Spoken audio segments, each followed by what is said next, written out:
ਸ੍ਰੀ ਵਾਹਿਗੁਰੂ ਸਾਹਿਬ ਜੀ।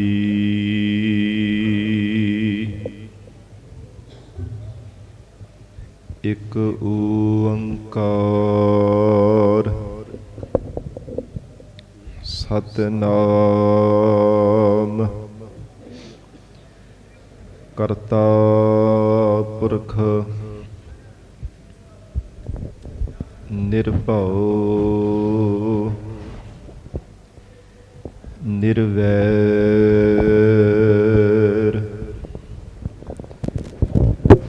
ਅਕਾਲ ਮੂਰਤ ਅਜੂਨੀ ਸੈਭੰ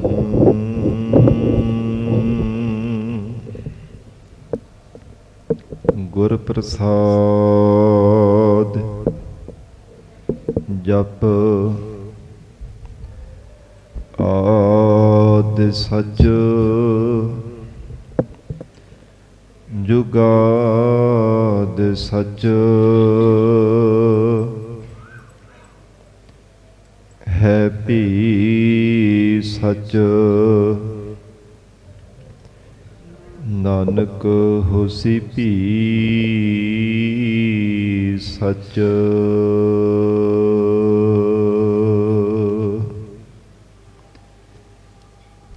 ਜਬ ਲਉ ਨਹੀਂ ਭਾਗ ਲਿਲਾਰ ਉਦੈ ਤਬ ਲਉ ਭ੍ਰਮ ਤੇ ਫਿਰਤੇ ਬਹੁਤਾਇਓ।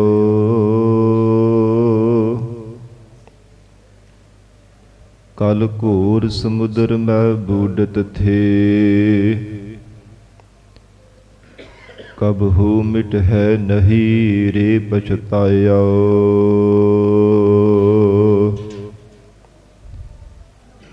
ਤਤ ਵਿਚਾਰ ਯਹ ਮਥੁਰਾ ਜਗ ਤਾਰਨ ਕਉ ਅਵਤਾਰ ਬਨਾਇਓ।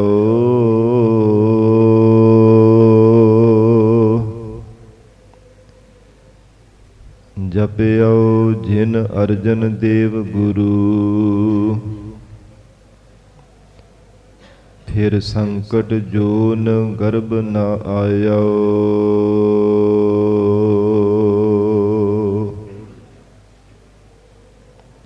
ਜਪਿਓ ਜਿਨ ਅਰਜਨ ਦੇਵ ਗੁਰੂ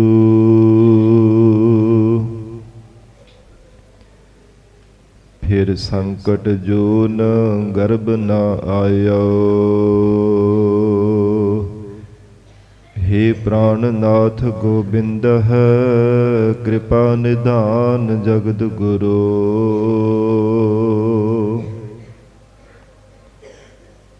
हे संसार ताप हरण है करुणा मैं सब दुख हरो।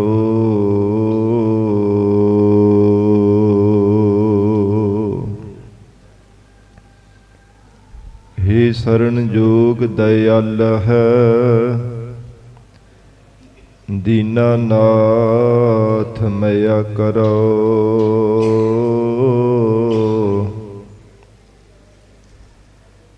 शरीर स्वस्थ क्षीण समय सिमरंत नानक राम दामोदर माधव है।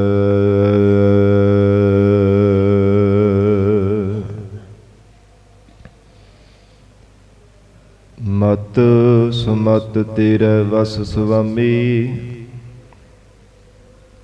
हम जंत तू पुरख जंतैनी।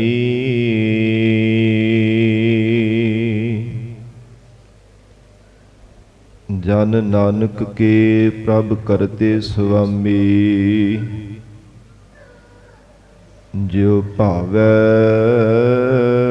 तिवै बुलैनी।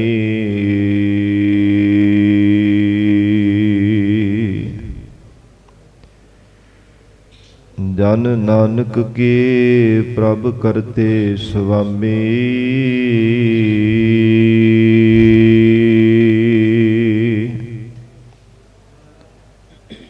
ਜਿਉ ਭਾਵੈ ਤਿਵੈ ਬੁਲਨੀ।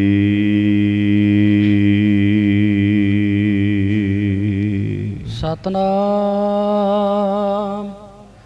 ਸ੍ਰੀ ਵਾਹਿਗੁਰੂ ਸਾਹਿਬ ਜੀਓ।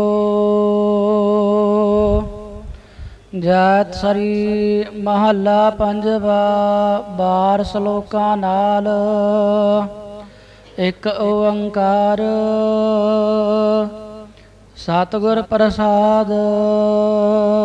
ਸਲੋਕ ਆਦਿ ਪੂਰਨ ਮੱਧ ਪੂਰਨ ਅੰਤ ਪੂਰਨ ਪਰਮੇਸ਼ਰ ਹੈ। ਸਿਮਰੰਤ ਸੰਤ ਸਰਬਤਰ ਰਮਣੰ ਨਾਨਕ ਅਗਨਾਸਨ ਜਗਦੀਸ਼ੁਰ ਹੈ। ਪੇਖਨ ਸੁਨਨ ਸੁਨਾਵਨ ਮਨ ਮਹਿ ਦ੍ਰਿੜੀਐ ਸਾਚ। ਪੂਰ ਰਹਿਓ ਸਰਬਤਰ ਮੈਂ ਨਾਨਕ ਹਰ ਰੰਗ ਰਾਚ। ਪੌੜੀ ਹਰ ਏਕ ਨਿਰੰਜਨ ਗਾਈਐ ਸਭ ਅੰਤਰ ਸੋਈ। ਕਾਰਨ ਕਾਰਨ ਸਮਰੱਥ ਪ੍ਰਭ ਜੋ ਕਰੇ ਸੋ ਹੋਈ। ਖਿਨ ਮਹਿ ਥਾਪੋ ਥਾਪਦਾ ਤਿਸ ਬਿਨ ਨਹੀਂ ਕੋਈ। ਖੰਡ ਬ੍ਰਹਮੰਡ ਪਾਤਾਲ ਦੀਪ ਰਵਿਆ ਸਭ ਲੋਈ। ਜਿਸ ਆਪ ਬੁਝਾਏ ਸੋ ਬੁਝਸੀ ਨਿਰਮਲ ਜਨ ਸੋਈ। ਆਦਿ ਪੂਰਨ ਮੱਧ ਪੂਰਨ। ਵਾਹਿਗੁਰੂ ਜੀ ਕਾ ਖਾਲਸਾ ਵਾਹਿਗੁਰੂ ਜੀ ਕੀ ਫਤਿਹ। ਪਤਿਤ ਪਾਵਨ ਭਗਤ ਵਛਲ ਅੰਤਰਜਾਮੀ ਕਰੁਣਾ ਨਿਧਾਨ ਗੁਰੂ ਗਰੀਬ ਨਵਾਜ। ਕਲਯੁਗ ਕੇ ਤਾਰਨ ਹਾਰੇ ਸ਼ਬਦ ਗੁਰੂ। ਦਸਾਂ ਹੀ ਪਾਤਸ਼ਾਹੀਆਂ ਕੇ ਆਤਮਿਕ ਸਰੂਪ ਸਤਿਗੁਰੂ। ਜੁਗੋ ਜੁਗ ਅਟਲ ਸਤਿਗੁਰੂ। ਤਖਤ ਛਤਰ ਚਵਰ ਦੇ ਮਾਲਿਕ ਸਤਿਗੁਰੂ। ਸ਼ਬਦਾ ਅਵਤਾਰ ਸਤਿਗੁਰੂ। ਧੰਨ ਧੰਨ ਸ੍ਰੀ ਗੁਰੂ ਗ੍ਰੰਥ ਸਾਹਿਬ ਮਹਾਰਾਜ ਸੱਚੇ ਪਾਤਸ਼ਾਹ ਜੀ ਦੇ ਪਾਵਨ ਪਵਿੱਤਰ ਹਜ਼ੂਰੀ ਅੰਦਰ ਜੁੜ ਬੈਠੇ ਗੁਰੂ ਖਾਲਸਾ ਸਾਧ ਸੰਗਤ ਜੀਓ। ਸਤਿਗੁਰੂ ਜੀ ਦੀ ਮਹਾਨ ਬਖਸ਼ਿਸ਼ ਦਾ ਸਦਕਾ ਅੰਮ੍ਰਿਤ ਵੇਲੇ ਤੋਂ ਇਸ ਪਾਵਨ ਅਸਥਾਨ ਤੇ ਗੁਰਦੁਆਰਾ ਲੰਗਰ ਸਾਹਿਬ ਵਿਖੇ ਸਤਿਗੁਰੂ ਜੀ ਦੀ ਪਾਵਨ ਪਵਿੱਤਰ ਹਜ਼ੂਰੀ ਅੰਦਰ ਦੀਵਾਨ ਸਜੇ ਸਨ। ਸਜੇ ਹੋਏ ਦੀਵਾਨਾਂ ਅੰਦਰ ਅੰਮ੍ਰਿਤਮਈ ਪਾਵਨ ਗੁਰਬਾਣੀ ਦੇ ਜਾਪ ਆਸਾ ਕੀ ਵਾਰ ਗੁਰਬਾਣੀ ਦਾ ਰਸ ਪਿੰਨਾ ਕੀਰਤਨ ਆਪ ਸੰਗਤਾਂ ਨੇ ਸਰਵਣ ਕੀਤਾ ਹੈ। ਹੁਣ ਇਸ ਪਾਵਨ ਅਸਥਾਨ ਤੇ ਚੱਲ ਰਹੀ ਲੜੀਵਾਰ ਗੁਰਬਾਣੀ ਦੀ ਕਥਾ ਵਿਚਾਰ ਦਾ ਸਮਾਂ ਹੋਇਆ ਹੈ। ਆਓ ਸਤ ਸੰਗਤ ਜੀ ਹੋਰ ਵੀ ਕੋਈ ਸਮਾਂ ਪਿਆਰ ਸਤਿਕਾਰ ਸਹਿਤ ਮਹਾਰਾਜ ਸਾਹਿਬ ਜੀ ਦੇ ਚਰਨਾਂ ਵਿੱਚ ਬੈਠ ਕੇ ਜੀਵਨ ਦੀਆਂ ਅਮੋਲਕ ਘੜੀਆਂ ਨੂੰ ਸਫਲਿਆਂ ਬਣਾਉਣ ਲਈ ਸਤਿਗੁਰੂ ਜੀ ਦੀ ਅੰਮ੍ਰਿਤਮਈ ਪਵਿੱਤਰ ਗੁਰਬਾਣੀ ਦੀ ਕਥਾ ਨਾਲ ਜੁੜ ਕੇ ਲਾਹੇ ਪ੍ਰਾਪਤ ਕਰੀਏ। ਗਰੀਬ ਨਵਾਜ ਧੰਨ ਸਤਿਗੁਰੂ ਸ੍ਰੀ ਗੁਰੂ ਅਰਜਨ ਦੇਵ ਸਾਹਿਬ ਮਹਾਰਾਜ ਸੱਚੇ ਪਾਤਸ਼ਾਹ ਜੀ ਸਤਿਗੁਰੂ ਜੀ ਦੀ ਰਸਨਾ ਤੋਂ ਉਚਾਰਨ ਕੀਤੀ ਹੋਈ ਜੋ ਪਵਿੱਤਰ ਗੁਰਬਾਣੀ ਜੈਤ ਸ੍ਰੀ ਕੀ ਵਾਰ ਇਸ ਪਵਿੱਤਰ ਬਾਣੀ ਦੀ ਕਥਾ ਪ੍ਰਾਰੰਭ ਹੋਣ ਜਾ ਰਹੀ ਹੈ। ਜੋ ਕੱਲ ਸਾਧ ਸੰਗਤ ਜੀ ਮੱਧ ਭਾਗ ਦੀ ਅਰਦਾਸ ਹੋਈ ਸੀ। ਮਹਾਂਪੁਰਖਾਂ ਵੱਲੋਂ ਸ੍ਰੀਮਾਨ ਸੰਤ ਬਾਬਾ ਨਰਿੰਦਰ ਸਿੰਘ ਜੀ ਸ੍ਰੀਮਾਨ ਸੰਤ ਬਾਬਾ ਬਲਵਿੰਦਰ ਸਿੰਘ ਜੀ ਮਹਾਂਪੁਰਖਾਂ ਦੇ ਵੱਲੋਂ ਇਸ ਪਾਵਨ ਅਸਥਾਨ ਤੇ ਲੜੀਵਾਰ ਗੁਰਬਾਣੀ ਦੀ ਕਥਾ ਦੇ ਮੱਧ ਭਾਗ ਨੂੰ ਮੁੱਖ ਰੱਖਦੇ ਹੋਏ ਸ੍ਰੀ ਅਖੰਡ ਪਾਠ ਸਾਹਿਬ ਦੇ ਜਾਪ ਪ੍ਰਾਰੰਭ ਕਰਵਾਏ ਸਨ। ਕੱਲ ਸਾਧ ਸੰਗਤ ਜੀ ਸਮਾਪਤੀ ਹੋਈ ਸੀ ਔਰ ਮਹਾਰਾਜ ਸੱਚੇ ਪਾਤਸ਼ਾਹੀ ਦੇ ਸ਼ੁਕਰਾਨੇ ਵਜੋਂ ਅਰਦਾਸ ਕੀਤੀ ਗਈ। ਬਾਅਦ ਵਿੱਚ ਮਹਾਂਪੁਰਖਾਂ ਨੇ ਸ੍ਰੀਮਾਨ ਸੰਤ ਬਾਬਾ ਨਰਿੰਦਰ ਸਿੰਘ ਜੀ ਮਹਾਂਪੁਰਖਾਂ ਨੇ ਬੜੇ ਹੀ ਸੋਹਣੇ ਢੰਗ ਦੇ ਨਾਲ ਮਨੋਹਰ ਬਚਨਾਂ ਦੇ ਰਾਹੀਂ ਸਾਧ ਸੰਗਤ ਜੀ ਗੁਰਮਤਿ ਵਿਚਾਰਾਂ ਦੁਆਰਾ ਬੇਅੰਤ ਸੰਗਤਾਂ ਨੂੰ ਗੁਰੂ ਚਰਨਾਂ ਦੇ ਨਾਲ ਜੋੜਿਆ ਕਿ ਗਰੀਬ ਨਵਾਜ ਧੰਨ ਸਤਿਗੁਰੂ ਗੁਰੂ ਸ੍ਰੀ ਗੁਰੂ ਗ੍ਰੰਥ ਸਾਹਿਬ ਮਹਾਰਾਜ ਸੱਚੇ ਪਾਤਸ਼ਾਹ ਜੀ ਦੀ ਜੋ ਪਵਿੱਤਰ ਗੁਰਬਾਣੀ ਹੈ, ਭਾਵੇਂ ਕੋਈ ਇੱਕ ਓੰਕਾਰ ਦਾ ਜਾਪ ਕਰ ਲਵੇ, ਚਾਹੇ ਕੋਈ ਇੱਕ ਓੰਕਾਰ ਸਤਿਗੁਰ ਪ੍ਰਸਾਦ ਦਾ ਜਾਪ ਕਰੀ ਜਾਵੇ, ਚਾਹੇ ਕੋਈ ਇੱਕ ਓੰਕਾਰ ਤੋਂ ਲੈ ਕੇ ਗੁਰ ਪ੍ਰਸਾਦ ਤੱਕ ਜਾਪ ਕਰੀ ਜਾਵੇ, ਚਾਹੇ ਕੋਈ ਇੱਕ ਓੰਕਾਰ ਤੋਂ ਲੈ ਕੇ ਮੂਲ ਮੰਤਰ ਤੱਕ ਜਾਪ ਕਰੀ ਜਾਵੇ, ਚਾਹੇ ਕੋਈ ਸਾਧ ਸੰਗਤ ਜੀ ਜਪਜੀ ਸਾਹਿਬ ਪਵਿੱਤਰ ਗੁਰਬਾਣੀ ਦਾ ਜਾਪ ਕਰੀ ਜਾਵੇ, ਚਾਹੇ ਇੱਕ ਓੰਕਾਰ ਤੋਂ ਲੈ ਕੇ 18 10 20 ਤੱਕ ਸੰਪੂਰਨ ਗੁਰੂ ਕੀ ਬਾਣੀ ਦਾ ਜਾਪ ਕਰੇ, ਜੇ ਕੋਈ ਵੀ ਮਾਈ ਭਾਈ ਸਿੱਖ ਸੇਵਕ ਭਾਵਨਾ ਦੇ ਨਾਲ ਸਤਿਗੁਰੂ ਜੀ ਦੀ ਪਵਿੱਤਰ ਗੁਰਬਾਣੀ ਦਾ ਜਾਪ ਕਰਦਾ ਹੈ, ਉਸ ਅਧੂਰੇ ਪਰ ਨੂੰ ਮਹਾਰਾਜ ਸੱਚੇ ਪਾਤਸ਼ਾਹ ਜੀ ਪੂਰਾ ਕਰ ਦਿੰਦੇ ਆ। ਭਾਵ ਅਧੂਰੇ ਮਨੁੱਖ ਨੂੰ ਪੂਰਾ ਕਰ ਦਿੰਦੇ ਆ। ਜੀਵਨ ਦੇ ਅੰਦਰ ਜਿਹੜੇ ਅਧੂਰੇ ਕਰਮ ਕਰਦਾ ਹੈ, ਜਿਨ੍ਹਾਂ ਕਰਕੇ ਜ਼ਿੰਦਗੀ ਵਿੱਚ ਅਧੂਰਾਪਣ ਬਣਿਆ ਰਹਿੰਦਾ ਹੈ, ਸੱਚੇ ਪਾਤਸ਼ਾਹ ਮਹਾਰਾਜ ਸੱਚੇ ਗਰੀਬ ਨਵਾਜ ਸਤਿਗੁਰੂ ਜੀ ਕਿਰਪਾ ਕਰਕੇ ਉਹਨਾਂ ਦਾ ਅਧੂਰਾਪਣ ਦੂਰ ਕਰ ਦਿੰਦੇ ਹਨ। ਪੂਰੇ ਅਕਾਲ ਪੁਰਖ ਪਰਮਾਤਮਾ ਦੀ ਅਭੇਰਤਾ ਬਖਸ਼ਿਸ਼ ਕਰ ਦਿੰਦੇ ਆ। ਐਸੀ ਮਹਾਨ ਗੁਰੂ ਕੀ ਬਾਣੀ ਦੀ ਸ਼ਕਤੀ ਹੈ। ਬੜੇ ਹੀ ਸੋਹਣੇ ਢੰਗ ਦੇ ਨਾਲ ਥੋੜੇ ਸਮੇਂ ਦੇ ਵਿੱਚ ਹੀ ਮਹਾਂਪੁਰਖਾਂ ਨੇ ਸਾਧ ਸੰਗਤ ਜੀ ਬੜਾ ਵਿਸ਼ਾਲ ਜਿਹੜਾ ਵਿਸ਼ਾ ਸੀ ਨਾ, ਥੋੜੇ ਜਿਹੇ ਸਮੇਂ ਦੇ ਵਿੱਚ ਹੀ ਮਹਾਂਪੁਰਖਾਂ ਨੇ ਸਮਝਾ ਕਰਕੇ ਔਰ ਗੁਰਮਤਿ ਵਿਚਾਰਾਂ ਦੇ ਰਾਹੀਂ ਮਨੋਹਰ ਬਚਨਾਂ ਦੇ ਦੁਆਰਾ ਸਤਿਗੁਰੂ ਜੀ ਦੇ ਚਰਨਾਂ ਦੇ ਨਾਲ ਸਾਨੂੰ ਸਭ ਨੂੰ ਜੋੜਿਆ ਸੀ। ਵਿਸ਼ੇਸ਼ ਕਰਕੇ ਮਹਾਂਪੁਰਖਾਂ ਨੇ ਜੋ ਅਖੰਡ ਪਾਠ ਸਾਹਿਬ ਦੀ ਸਮਾਪਤੀ ਦੀ ਸਮੇਂ ਹਾਜ਼ਰੀਆਂ ਲਗਵਾਈਆਂ ਸਨ ਔਰ ਆਈ ਹੋਈ ਸਮੁੱਚੀ ਸੰਗਤ ਦਾ ਧੰਨਵਾਦ ਕੀਤਾ। ਤੋ ਸਾਰੀ ਸੰਗਤ ਜੀ, ਆਪ ਸੰਗਤ ਦੇ ਚਰਨਾਂ ਵਿੱਚ ਅਰਜ ਕਰਾਂ ਵਿਚਾਰ ਕਰਨੇ ਤੋਂ ਪਹਿਲਾਂ ਜੋ ਸ੍ਰੀ ਗੁਰੂ ਗ੍ਰੰਥ ਸਾਹਿਬ ਮਹਾਰਾਜ ਜੀ ਦੇ ਪਵਿੱਤਰ ਗੁਰਬਾਣੀ ਦੇ ਅੰਦਰ ਜੈਤਸਰੀ ਕੀ ਵਾਰ ਧੰਨ ਗੁਰੂ ਗੁਰੂ ਅਰਜਨ ਦੇਵ ਸਾਹਿਬ ਮਹਾਰਾਜ ਸੱਚੇ ਪਾਤਸ਼ਾਹ ਜੀ ਨੇ ਦਰਜ ਕੀਤੀ ਹੈ। ਜਿਵੇਂ ਗੁਰਬਾਣੀ ਵਿੱਚ 22 ਵਾਰਾਂ ਹਨ, ਤਿੰਨਾਂ ਵਾਰਾਂ ਦੇ ਵਿੱਚੋਂ ਸਾਧ ਸੰਗਤ ਜੀ ਜੈਤਸਰੀ ਕੀ ਵਾਰ ਇੱਕ ਹੈ। ਕੁੱਲ 31 ਰਾਗ ਹਨ, ਵਾਰਾਂ 22 ਹਨ, ਤਿੰਨਾਂ ਦੇ ਵਿੱਚੋਂ ਜੈਤਸਰੀ ਕੀ ਵਾਰ ਹੈ।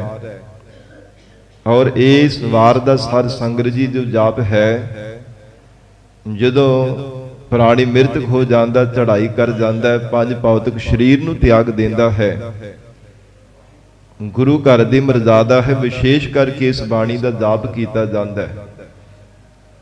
ਗਰੀਬ ਨਵਾਜ ਧੰਨ ਸਤਿਗੁਰੂ ਸ੍ਰੀ ਗੁਰੂ ਹਰਗੋਬਿੰਦ ਸਾਹਿਬ ਮਹਾਰਾਜ ਸੱਚੇ ਪਾਤਸ਼ਾਹ ਜੀ ਮੇਰੀ ਪੀਰੀ ਦੇ ਮਾਲਿਕ ਸਤਿਗੁਰੂ ਮਹਾਰਾਜ ਸੱਚੇ ਪਾਤਸ਼ਾਹ ਜੀ ਨੇ ਗੁਰੂ ਘਰ ਦੇ ਵਿੱਚ ਮਰਜ਼ਾਦਾ ਨੂੰ ਕਾਇਮ ਕੀਤਾ ਸੀ। ਜਦੋਂ ਸਾਧ ਸੰਗਤ ਜੀ ਬਾਬਾ ਬੁੱਢਾ ਸਾਹਿਬ ਜੀ ਨੇ ਆਪਣਾ ਪੰਜ ਭੌਤਿਕ ਸਰੀਰ ਨੂੰ ਤਿਆਗ ਕਰਕੇ ਸੱਚਖੰਡ ਗਮਨ ਕੀਤਾ, ਉਸ ਸਮੇਂ ਮੇਰੀ ਪੀਰੀ ਦੇ ਮਾਲਕ ਗੁਰੂ ਹਰਗੋਬਿੰਦ ਸਾਹਿਬ ਸੱਚੇ ਪਾਤਸ਼ਾਹ ਜੀ ਨੇ ਆਪਣੇ ਹੱਥੀਂ ਬਾਬਾ ਬੁੱਢਾ ਸਾਹਿਬ ਜੀ ਦੇ ਸਰੀਰ ਦਾ ਸੰਸਕਾਰ ਕੀਤਾ ਸੀਗਾ। ਔਰ ਜਦੋਂ ਭਾਈ ਗੁਰਦਾਸ ਸਾਹਿਬ ਜੀ ਨੇ ਸੱਚਖੰਡ ਗਮਨ ਕੀਤਾ, ਉਸ ਸਮੇਂ ਵੀ ਮਹਾਰਾਜ ਸਾਹਿਬ ਜੀ ਨੇ ਆਪਣੇ ਹੱਥੀਂ ਜੋ ਅੰਤਮ ਕਿਰਿਆ ਸੀ ਸੱਚੇ ਪਾਤਸ਼ਾਹ ਜੀ ਨੇ ਨਿਭਾਵਣਾ ਕੀਤੀ ਹੈ। ਔਰ ਉਸ ਸਮੇਂ ਤੋਂ ਹੀ ਸਾਧ ਸੰਗਤ ਜੀ ਗੁਰੂ ਘਰ ਦੀ ਮਰਜ਼ਾਦਾ ਹੈ ਕਿ ਸਿੱਖ ਦੇ ਜੀਵਨ ਦੇ ਵਿੱਚ ਕਦੇ ਵੀ ਨਾ ਕੋਈ ਸਤਾਰੀਆ, ਨਾ ਸਾਧ ਸੰਗਤ ਜੀ ਕੋਈ ਤੇਰੀਆ ਬਾਰੀਆ ਆਦਿ ਕੁਝ ਵੀ ਸਿੱਖ ਦੇ ਜੀਵਨ ਦੇ ਵਿੱਚ ਮਨਮਤਾ ਨਹੀਂ ਕਰਨੀਆਂ ਚਾਹੀਦੀਆਂ। ਹਿੰਦੂ ਮਤ ਦੇ ਗ੍ਰੰਥਾਂ ਅਨੁਸਾਰ ਜੋ ਦਿਨਾਂ ਦੀ ਮਰਜ਼ਾਦਾ ਹੈ, ਤਿੰਨਾਂ ਨੂੰ ਸਾਧ ਸੰਗਤ ਜੀ ਮੁਬਾਰਕ ਹੈ, ਪਰ ਸਿੱਖ ਪੰਥ ਦੇ ਅੰਦਰ ਐਸਾ ਕੋਈ ਮਰਜ਼ਾਦਾ ਨਹੀਂ ਖੇਮਾ ਕਰਨਾ। ਅੱਜ ਭਾਵੇਂ ਅਸੀਂ ਮਨ ਮੱਤਾਂ ਕਰਨੀਆਂ ਸ਼ੁਰੂ ਕਰ ਦਿੱਤੀਆਂ ਹਨ। ਕੋਈ 17 ਕਰਦਾ, ਕੋਈ 16 ਕਰਦਾ, ਕੋਈ 13, ਕੋਈ 12 ਕਰੀ ਜਾਂਦਾ। ਜਦੋਂ ਮ੍ਰਿਤਕ ਸਰੀਰ ਸਾਧ ਸੰਗਤ ਜੀ ਜੀਵ ਚੜ੍ਹਾਈ ਕਰ ਜਾਂਦਾ, ਉਹਦੇ ਤੋਂ ਬਾਅਦ ਵਿੱਚ ਬਹੁਤ ਅੱਜ ਅਸੀਂ ਮਨ ਮੱਤਾਂ ਕਰਨੀਆਂ ਸ਼ੁਰੂ ਕਰ ਦਿੱਤੀਆਂ ਹਨ। ਪਰ ਆਪਣੇ ਪੁਰਖਿਆਂ ਦਾ ਇਤਿਹਾਸ ਪੜ੍ਹ ਕਰਕੇ ਦੇਖੀਏ, ਜੋ ਗਰੀਬ ਨਿਵਾਜ ਸਤਿਗੁਰਾਂ ਨੇ ਸਾਨੂੰ ਮਰਜ਼ਾਦਾ ਬਖਸ਼ੀ ਹੈ ਜੀਵਨ ਦੇ ਅੰਦਰ। ਕਿਉਂਕਿ ਸਿੱਖ ਜੀਵਨ ਦੇ ਅੰਦਰ ਮਹਾਰਾਜ ਜੀ ਨੇ 5 ਸੰਸਕਾਰ ਦਿੱਤੇ ਹਨ। ਪਹਿਲਾ ਹੈ ਜਨਮ ਸੰਸਕਾਰ, ਫਿਰ ਸਾਧ ਸੰਗਤ ਜੀ। ਦੂਜਾ ਆਉਂਦਾ ਹੈ ਵਿਦਿਆ ਸੰਸਕਾਰ, ਫਿਰ ਤੀਜਾ ਆਉਂਦਾ ਹੈ ਅੰਮ੍ਰਿਤ ਸੰਸਕਾਰ, ਚੌਥਾ ਆਉਂਦਾ ਹੈ ਆਨੰਦ ਸੰਸਕਾਰ ਅਤੇ ਪੰਜਵਾਂ ਹੈ ਅੰਤਮ ਸੰਸਕਾਰ। ਇਹ 5 ਸੰਸਕਾਰ ਸਿੱਖ ਦੇ ਜੀਵਨ ਵਿੱਚ ਮਹਾਰਾਜ ਸਾਹਿਬ ਜੀ ਨੇ ਬਖਸ਼ੇ ਹਨ। ਸੰਗਤ ਜੀ, ਇਹਨਾਂ 5 ਸੰਸਕਾਰਾਂ ਦੀ ਮਰਜ਼ਾਦਾ ਵੀ ਵੱਖੋ ਵੱਖਰੀ ਹੈ। ਜੋ ਗਰੀਬ ਨਿਵਾਜ ਸਤਿਗੁਰਾਂ ਨੇ ਗੁਰਮਤਿ ਦੇ ਅਨੁਸਾਰ ਮਰਜ਼ਾਦਾ ਬਖਸ਼ੀ ਹੈ, ਉਹਦੇ ਨਾਲ ਹੁਕਮ ਵੀ ਕੀਤਾ ਹੈ ਸਿੱਖ ਨੂੰ, ਐ ਸਿੱਖਾ, ਇਸ ਮਰਜ਼ਾਦਾ ਵਿੱਚ ਰਹਿ ਕੇ 5 ਸੰਸਕਾਰਾਂ ਨੂੰ ਜੀਵਨ ਦੇ ਵਿੱਚ ਧਾਰਨ ਕਰਨਾ ਹੈ। ਇਹਨਾਂ ਦੇ ਮੁਤਾਬਕ ਹੀ ਆਪਣਾ ਜੀਵਨ ਨਿਰਵਾਹ ਕਰਨਾ ਹੈ। ਗੁਰਮਤਿ ਦੇ ਆਸ਼ੇ ਅਨੁਸਾਰ ਜੇਕਰ ਜੀਵਨ ਨਿਰਵਾਹ ਕਰੇਗਾ, ਤੇਰਾ ਜੀਵਨ ਸਫਲਾ ਹੋ ਜਾਵੇਗਾ। ਜੀਵਨ ਦੇ ਅੰਦਰ ਚੰਗੇ ਸੰਸਕਾਰ ਮਿਲਣਗੇ, ਚੰਗੇ ਗੁਣਾਂ ਦਾ ਧਾਰਨੀ ਬਣ ਜਾਵੇਗਾ, ਚੰਗੀ ਸਿੱਖਿਆ ਜੀਵਨ ਵਿੱਚ ਤੈਨੂੰ ਪ੍ਰਾਪਤ ਹੋਵੇਗੀ। ਮਾੜੀ ਮੱਤ ਤੋਂ ਬਚ ਜਾਵੇਗਾ, ਮਾੜੀ ਸੰਗਤ ਤੋਂ ਤੇਰਾ ਬਚਾਅ ਹੋ ਜਾਵੇਗਾ, ਪਾਪ ਕਰਮਾਂ ਤੋਂ ਫਿਰ ਛੁੱਟ ਜਾਵੇਗਾ। ਜੀਵਨ ਦੇ ਅੰਦਰ ਮਹਾਰਾਜ ਕਹਿੰਦੇ ਸਭ ਕੁਝ ਚੰਗਾ ਹੀ ਤੈਨੂੰ ਪ੍ਰਾਪਤ ਹੋਵੇਗਾ, ਜੇਕਰ ਇਹਨਾਂ 5 ਸੰਸਕਾਰਾਂ ਦੀ ਗੁਰਮਤਿ ਦੇ ਅਨੁਸਾਰ ਤੋਂ ਆਪਣਾ ਜੀਵਨ ਨਿਰਵਾਹ ਕਰਦਾ ਹੈ। ਪਰ ਜੇਕਰ ਗੁਰਮਤਿ ਨੂੰ ਵਿਸਾਰ ਕੇ ਮਨ ਮੱਤਾਂ ਕਰਦਾ ਜਾਂ ਅਨ ਮੱਤਾਂ ਨੂੰ, ਹੋਰ ਖੋਟੀ ਮੱਤ, ਖੋਟੀ ਸਿੱਖਿਆ ਨੂੰ ਜੀਵਨ ਦੇ ਵਿੱਚ ਧਾਰਨ ਕਰਦਾ ਹੈ, ਫਿਰ ਸਾਰੀ ਸੰਗਤ ਜੀ ਜੀਵ ਸੁੱਖਾਂ ਦੀ ਥਾਂ ਤੇ ਹੋਰ ਵੀ ਕਈ ਗੁਣਾ ਵੱਧ ਦੁੱਖਾਂ ਵਿੱਚ ਘਿਰ ਜਾਂਦਾ ਹੈ। ਇਸ ਲਈ ਮਹਾਰਾਜ ਸੱਚੇ ਪਾਤਸ਼ਾਹ ਜੀ ਨੇ ਗੁਰਮਤਿ ਜੀਵਨ ਦੇ ਅੰਦਰ ਸਿੱਖ ਨੂੰ ਬਖਸ਼ਿਸ਼ ਕੀਤੀ ਹੈ। ਮਹਾਰਾਜ ਜੀ ਨੇ ਰਹਿਣੀ ਰਹਿਤ ਮਰਜ਼ਾਦਾ ਜੀਵਨ ਦੇ ਅੰਦਰ ਬਖਸ਼ੀ ਹੈ। ਔਰ ਗੁਰੂ ਕਲਗੀਧਰ ਪਿਤਾ ਧੰਨ ਗੁਰੂ ਗੋਬਿੰਦ ਸਿੰਘ ਸਾਹਿਬ ਮਹਾਰਾਜ ਸਾਹਿਬ ਜੀ ਨੇ ਜੋ ਰਹਿਤਨਾਮਿਆਂ ਵਿੱਚ ਬਚਨ ਕਹੇ ਹੈ, ਸੱਚੇ ਪਾਤਸ਼ਾਹ ਮਹਾਰਾਜ ਕਹਿੰਦੇ ਸਾਨੂੰ ਸਿੱਖ ਦੇ ਨਾਲ ਪਿਆਰ ਨਹੀਂ, ਸਿੱਖ ਦੀ ਰਹਿਣੀ ਦੇ ਨਾਲ ਪਿਆਰ ਹੈ। ਸਿੱਖ ਦੀ ਸੂਰਤ ਦੇ ਨਾਲ ਪਿਆਰ ਨਹੀਂ। ਸਿੱਖ ਜੇ ਇੱਕ ਰਹਿਤ ਮਰਜ਼ਾਦਾ ਵਿੱਚ ਰਹਿ ਕੇ ਆਪਣਾ ਜੀਵਨ ਨਿਰਵਾਹ ਕਰਦਾ, ਉਹਦੇ ਨਾਲ ਸਾਨੂੰ ਪਿਆਰ ਹੈ। ਰਹਿਤ ਪਿਆਰੀ ਮੁਝ ਕਉ ਸਿੱਖ ਪਿਆਰਾ ਨਾਹੇ, ਸਿੱਖ ਪਿਆਰਾ ਨਾਹੇ ਮਾਮਾ, ਰਹਿਤ ਪਿਆਰੀ ਆਹੇ। ਇਹ ਦਸ਼ਮੇਸ਼ ਪਿਤਾ ਬਾਜਾਂ ਵਾਲੇ ਸਤਿਗੁਰੂ ਗੁਰੂ ਗੋਬਿੰਦ ਸਿੰਘ ਸਾਹਿਬ ਮਹਾਰਾਜ ਸੱਚੇ ਪਾਤਸ਼ਾਹ ਜੀ ਨੇ ਬਚਨ ਕਹੇ ਹਨ। ਔਰ ਸਾਧ ਸੰਗਤ ਜੀ, ਜੋ ਗੁਰਮਤਿ ਦਾ ਸਿਧਾਂਤ ਹੈ ਸੰਸਾਰ ਦੇ ਨਾਲੋਂ ਬਹੁਤ ਨਿਵੇਕਲਾ ਹੈ। ਜਗਤ ਦੇ ਜੀਵਾਂ ਦੇ ਨਾਲੋਂ ਬਹੁਤ ਵੱਖਰਾ ਸਿਧਾਂਤ ਹੈ ਗੁਰੂ ਨਾਨਕ ਪਾਤਸ਼ਾਹ ਜੀ ਦੇ ਘਰ ਦਾ। ਜੇਕਰ ਇਸ ਸਿਧਾਂਤ ਨੂੰ ਜਾਂ ਕਹਿ ਲਈਏ ਕਿ ਇਸ ਮਾਰਗ ਨੂੰ ਜੀਵਨ ਦੇ ਵਿੱਚ ਗੁਰਸਿੱਖ ਧਾਰਨ ਕਰਦਾ ਹੈ, ਮਹਾਰਾਜ ਸੱਚੇ ਪਾਤਸ਼ਾਹ ਜੀ ਦਾ ਬਚਨ ਆਉਂਦਾ, ਕਹਿੰਦੇ ਸਾਨੂੰ ਕਦੇ ਫਿਰ ਟੇਢੀਆਂ ਜੂਨਾਂ ਦੇ ਵਿੱਚ ਭਟਕਦਾ ਨਹੀਂ ਹੈ। ਉਸ ਨੂੰ ਦਰ ਦਰ ਤੇ ਠੋਕਰਾਂ ਨੇ ਖਾਣੀਆਂ ਪੈਂਦੀਆਂ, 84 ਲੱਖ ਗੇੜੇ ਵਿੱਚ ਪੈ ਕੇ ਬਾਰ-ਬਾਰ ਮਾਤਾ ਦੇ ਗਰਭ ਦੇ ਵਿੱਚ ਉਸ ਨੂੰ ਪੁੱਠੇ ਨਹੀਂ ਲਟਕਣਾ ਪੈਂਦਾ। ਸੱਚੇ ਪਾਤਸ਼ਾਹ ਮਹਾਰਾਜ ਕਿਰਪਾ ਕਰਕੇ ਆਪਣੇ ਚਰਨਾਂ ਦੇ ਨਾਲ ਸਿੱਖ ਨੂੰ ਜੋੜ ਲੈਂਦੇ ਹਨ। ਜਿਵੇਂ ਗਰੀਬ ਨਿਵਾਜ ਸਤਿਗੁਰੂ ਜੀ ਇਸ ਲੋਕ ਦੇ ਵਿੱਚ ਸਿੱਖ ਦੀ ਰੱਖਿਆ ਕਰਦੇ, ਉਸੇ ਤਰ੍ਹਾਂ ਪਰਲੋਕ ਰਸਤੇ ਵੀ ਮਹਾਰਾਜ ਸਾਹਿਬ ਜੀ ਸਹਾਇਕ ਹੁੰਦੇ ਹਨ। ਜੋ ਗੁਰਸਿੱਖ ਗੁਰਮਤਿ ਦੇ ਆਸ਼ੇ ਅਨੁਸਾਰ ਜੀਵਨ ਨਿਰਵਾਹ ਕਰਦਾ ਹੈ, ਸਤਿਗੁਰੂ ਜੀ ਦੇ ਦਰਸਾਏ ਹੋਏ ਮਾਰਗ ਤੇ ਚੱਲਦਾ, ਕਦੇ ਵੀ ਜੀਵਨ ਦੇ ਵਿੱਚ ਮਨ ਮੱਤਾ ਨਹੀਂ ਕਰਦਾ, ਕਦੇ ਖੋਟੀ ਮੱਤ ਨਹੀਂ ਧਾਰਨ ਕਰਦਾ, ਕਦੇ ਅਨ ਮੱਤਾਂ ਨੂੰ ਜੀਵਨ ਦੇ ਵਿੱਚ ਗ੍ਰਹਿਣ ਨਹੀਂ ਕਰਦਾ। ਐਸੇ ਸਿੱਖ ਨੂੰ ਮਹਾਰਾਜ ਸੱਚੇ ਪਾਤਸ਼ਾਹ ਜੀ ਲੋਕ ਪਰਲੋਕ ਦੇ ਵਿੱਚ ਮਹਾਰਾਜ ਜਮਾਂ ਦੀ ਮਾਰ ਤੋਂ ਬਚਾ ਲੈਂਦੇ ਹਨ। ਇਸ ਲੋਕ ਵਿੱਚ ਵੀ ਔਗਣਾ ਵਿਕਾਰਾਂ ਰੂਪੀ ਜਮਾ ਤੋਂ ਰੱਖਿਆ ਕਰਦੇ ਨੇ, ਪਰ ਲੋਕ ਰਸਤੇ ਵੀ ਮਹਾਰਾਜ ਸੱਚੇ ਪਾਤਸ਼ਾਹ ਦੀ ਜਮਾ ਤੋਂ, ਧਰਮ ਰਾਜੇ ਦੇ ਦੂਤਾਂ ਤੋਂ ਬਚਾ ਕੇ ਆਪ ਸਤਿਗੁਰੂ ਜੀ ਰੱਖਿਆ ਕਰਦੇ ਹਨ। ਐਸਾ ਗਰੀਬ ਨਵਾਜ ਸੱਚੇ ਪਾਤਸ਼ਾਹ ਜੀ ਨੇ ਸਿੱਖ ਪੰਥ ਦੇ ਅੰਦਰ ਆਪਣੇ ਗੁਰਸਿੱਖਾਂ ਨੂੰ ਸਿਧਾਂਤ ਬਖਸ਼ਿਸ਼ ਕੀਤਾ ਹੈ। ਤੇ ਸੰਗਤ ਜੀ, ਫਿਰ ਇਸ ਪੰਥ ਦੇ ਅੰਦਰ ਕੋਈ ਵੀ ਕਿਸੇ ਵੀ ਮਜ਼ਹਬ ਦਾ ਕੋਈ ਪੁਰਾਣਾ ਧਾਰੀ ਜੀਵ ਆ ਕੇ ਮਿਲ ਜਾਂਦਾ ਹੈ ਤੇ ਉਸ ਨਾਲ ਵੀ ਕਦੇ ਵਿਤਕਰਾ ਨਹੀਂ ਕੀਤਾ ਜਾਂਦਾ, ਕਿਉਂਕਿ ਗੁਰੂ ਨਾਨਕ ਪਾਤਸ਼ਾਹੀ ਦੇ ਘਰ ਇਹ ਸਾਧ ਸੰਗਤ ਜੀ ਸਭ ਦੇ ਲਈ ਸਾਂਝਾ ਹੈ। ਕਿਸੇ ਵੀ ਹੋਰ ਧਰਮ ਦਾ, ਕੋਈ ਨੀਵੀਂ ਜਾਤ ਦਾ, ਚਾਹੇ ਕੋਈ ਉੱਚੀ ਜਾਤ ਦਾ, ਕੋਈ ਵੀ ਮਾਈ ਭਾਈ ਸਿੱਖ ਸੇਵਕ ਆ ਕੇ ਮਹਾਰਾਜ ਜੀ ਦੀ ਸ਼ਰਨ ਧਾਰਨ ਕਰਦਾ ਹੈ, ਸਤਿਗੁਰੂ ਜੀ ਘੁੱਟ ਕਰਕੇ ਉਸ ਨੂੰ ਆਪਣੇ ਗਲ ਦੇ ਨਾਲ ਲਗਾ ਲੈਂਦੇ ਹਨ। ਗਰੀਬ ਨਵਾਜ ਸਤਿਗੁਰੂ ਜੀ ਧਰਮ ਕਰੋ ਪਿਆਰੀ ਸਿੱਖੀ ਤੇ ਨਾਮ ਦੀ ਦਰ ਦੇ ਕਰਕੇ ਉਸ ਨੂੰ ਨਵਾਜ ਦਿੰਦੇ ਹਨ। ਇਹ ਸਤਿਗੁਰੂ ਜੀ ਦੀ ਪਰਮ ਵਡਿਆਈ ਹੈ। ਸਾਧ ਸੰਗਤ ਜੀ, ਆਪ ਸੰਗਤ ਦੇ ਚਰਨਾਂ ਵਿੱਚ ਬੇਨਤੀ ਕਰ ਰਿਹਾ ਸਾਂ, ਜੋ 5 ਸੰਸਕਾਰ ਮਹਾਰਾਜ ਜੀ ਨੇ ਸਿੱਖ ਦੇ ਜੀਵਨ ਦੇ ਅੰਦਰ ਬਖਸ਼ੇ ਹੈ।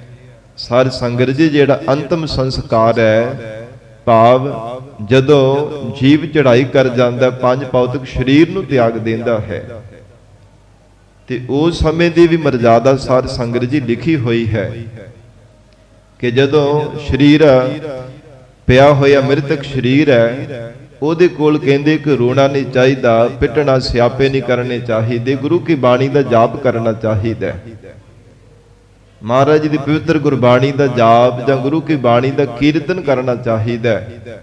ਇਹ ਸਾਧ ਸੰਗਤ ਜੀ ਗੁਰਮਤਿ ਦਾ ਸਿਧਾਂਤ ਹੈ। ਸੱਚੇ ਪਾਤਸ਼ਾਹ ਮਹਾਰਾਜ ਜੀ ਨੇ ਜੋ ਗੁਰਮਤਿ ਇਹ ਰਹਿਤ ਮਰਜ਼ਾਦਾ ਸਾਨੂੰ ਬਖਸ਼ੀ ਹੈ, ਉਹਦੇ ਅਨੁਸਾਰ ਕਹਿੰਦੇ ਗੁਰੂ ਕੀ ਬਾਣੀ ਦਾ ਕੀਰਤਨ ਕੀਤਾ ਜਾਵੇ। ਫਿਰ ਜਿਸ ਸਮੇਂ ਇਸ਼ਨਾਨ ਕਰਾਉਣਾ ਹੈ, ਉਸ ਸਮੇਂ ਵੀ ਜਪਜੀ ਸਾਹਿਬ ਗੁਰੂ ਕੀ ਬਾਣੀ ਦਾ ਜਾਪ ਕੀਤਾ ਜਾਵੇ।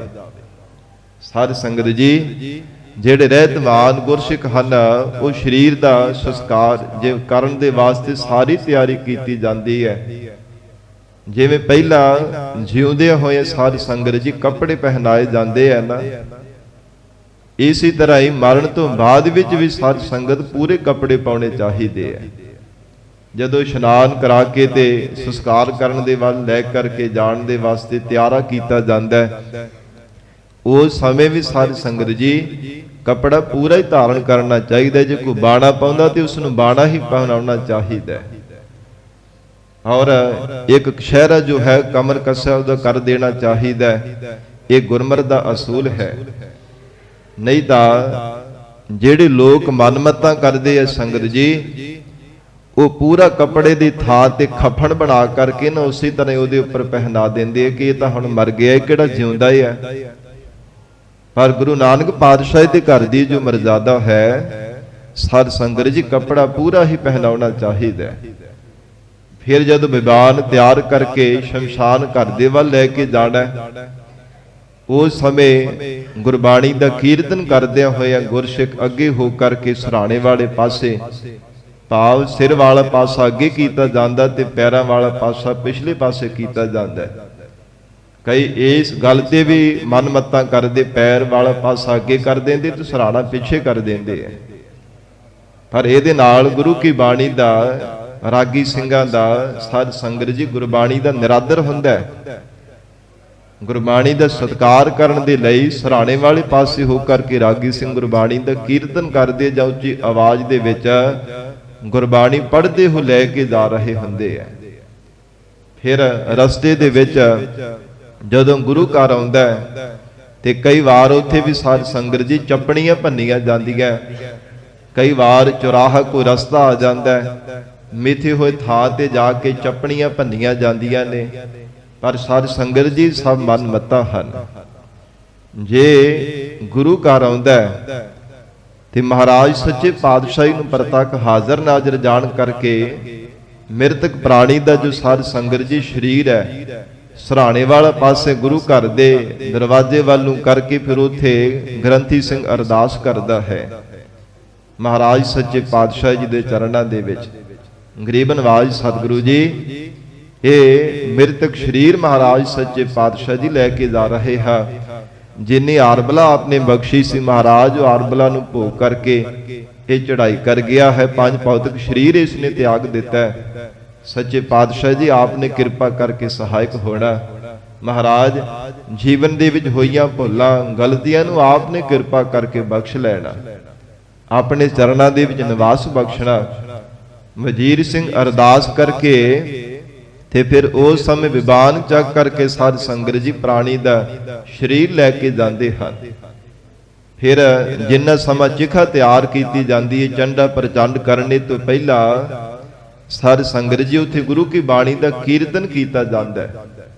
ਜੋ ਗੁਰਮਤਿ ਹੈ, ਗੁਰਮਤਿ ਦੇ ਬੋਲ ਆਪ ਜੀ ਨੂੰ ਦੱਸਦਾ ਪਿਆ, ਕਿਉਂਕਿ ਉੱਥੇ ਜਾ ਕੇ ਵੀ ਕਈ ਵਾਰ ਉੱਚੀ ਉੱਚੀ ਜਿਵੇਂ ਸੰਬੰਧੀ ਹੁੰਦੇ ਹਨ ਪਰਿਵਾਰ ਵਾਲੇ, ਸਾਧ ਸੰਗਤ ਜੀ ਉੱਚੀ ਉੱਚੀ ਰੋਣ ਲੱਗ ਪੈਂਦੇ ਐ।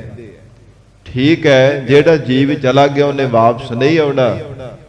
ਵਿਛੋੜੇ ਦੇ ਕਰਕੇ ਮਨ ਵਿੱਚ ਵੈਰਾਗ ਆਉਂਦਾ ਹੈ, ਪਰ ਉਸ ਸਮੇਂ ਜੇਕਰ ਅਸੀਂ ਆਪਣਾ ਮੰਨਦੇ ਹਾਂ ਤੇ ਆਪਣੇ ਦਾ ਕਦੇ ਸਾਧ ਸੰਗਤ ਜੀ ਕੋਈ ਬੁਰਾ ਨਹੀਂ ਸੋਚਦਾ, ਉਹਦਾ ਭਲਾ ਸੋਚਣਾ ਚਾਹੀਦਾ। ਭਲਾ ਕਦੇ ਰੋਕ ਕੇ ਨਹੀਂ ਕੀਤਾ ਜਾ ਸਕਦਾ। ਭਲਾ ਸਾਧ ਸੰਗਤ ਜੀ ਗੁਰੂ ਕੀ ਬਾਣੀ ਦਾ ਜਾਪ ਕਰਕੇ ਜਾਂ ਫਿਰ ਸਤਨਾਮ ਵਾਹਿਗੁਰੂ ਦਾ ਜਾਪ ਕਰਕੇ ਉਸ ਮਰੇ ਹੋਏ ਪ੍ਰਾਣੀ ਦੇ ਨਿਮਿਤ ਗੁਰਬਾਣੀ ਪੜ੍ਹ ਕੇ ਸਿਮਰਨ ਕਰਕੇ ਸਾਧ ਸੰਗਤ ਜੀ ਉਹਦਾ ਭਲਾ ਕੀਤਾ ਜਾ ਸਕਦਾ ਹੈ। ਰੋਇਆ ਪਿੱਟਿਆ ਕੀਤੇ ਹੋ ਸਪਾਸ ਜਿਹੜੇ ਸਾਧ ਸੰਗਤ ਜੀ ਬਾਰ-ਬਾਰ ਇਹ ਰੋਣਾ ਹੈ, ਸਿਆਪੇ ਕਰਨੇ ਹੈ, ਇਹਨਾਂ ਦੇ ਨਾਲ ਕਦੇ ਜੀਵ ਦਾ ਭਲਾ ਨਹੀਂ ਕੀਤਾ ਜਾ ਸਕਦਾ। ਤੇ ਜਿੰਨਾ ਸਮਾਂ ਚਿਖਾ ਤਿਆਰ ਕਰਨੀ ਹੈ, ਉਹਨਾਂ ਸਮਾਂ ਜੇ ਤਾਂ ਰਾਗੀ ਸਿੰਘ ਹੈ ਤਾਂ ਗੁਰਬਾਣੀ ਦਾ ਕੀਰਤਨ ਕੀਤਾ ਜਾਵੇ।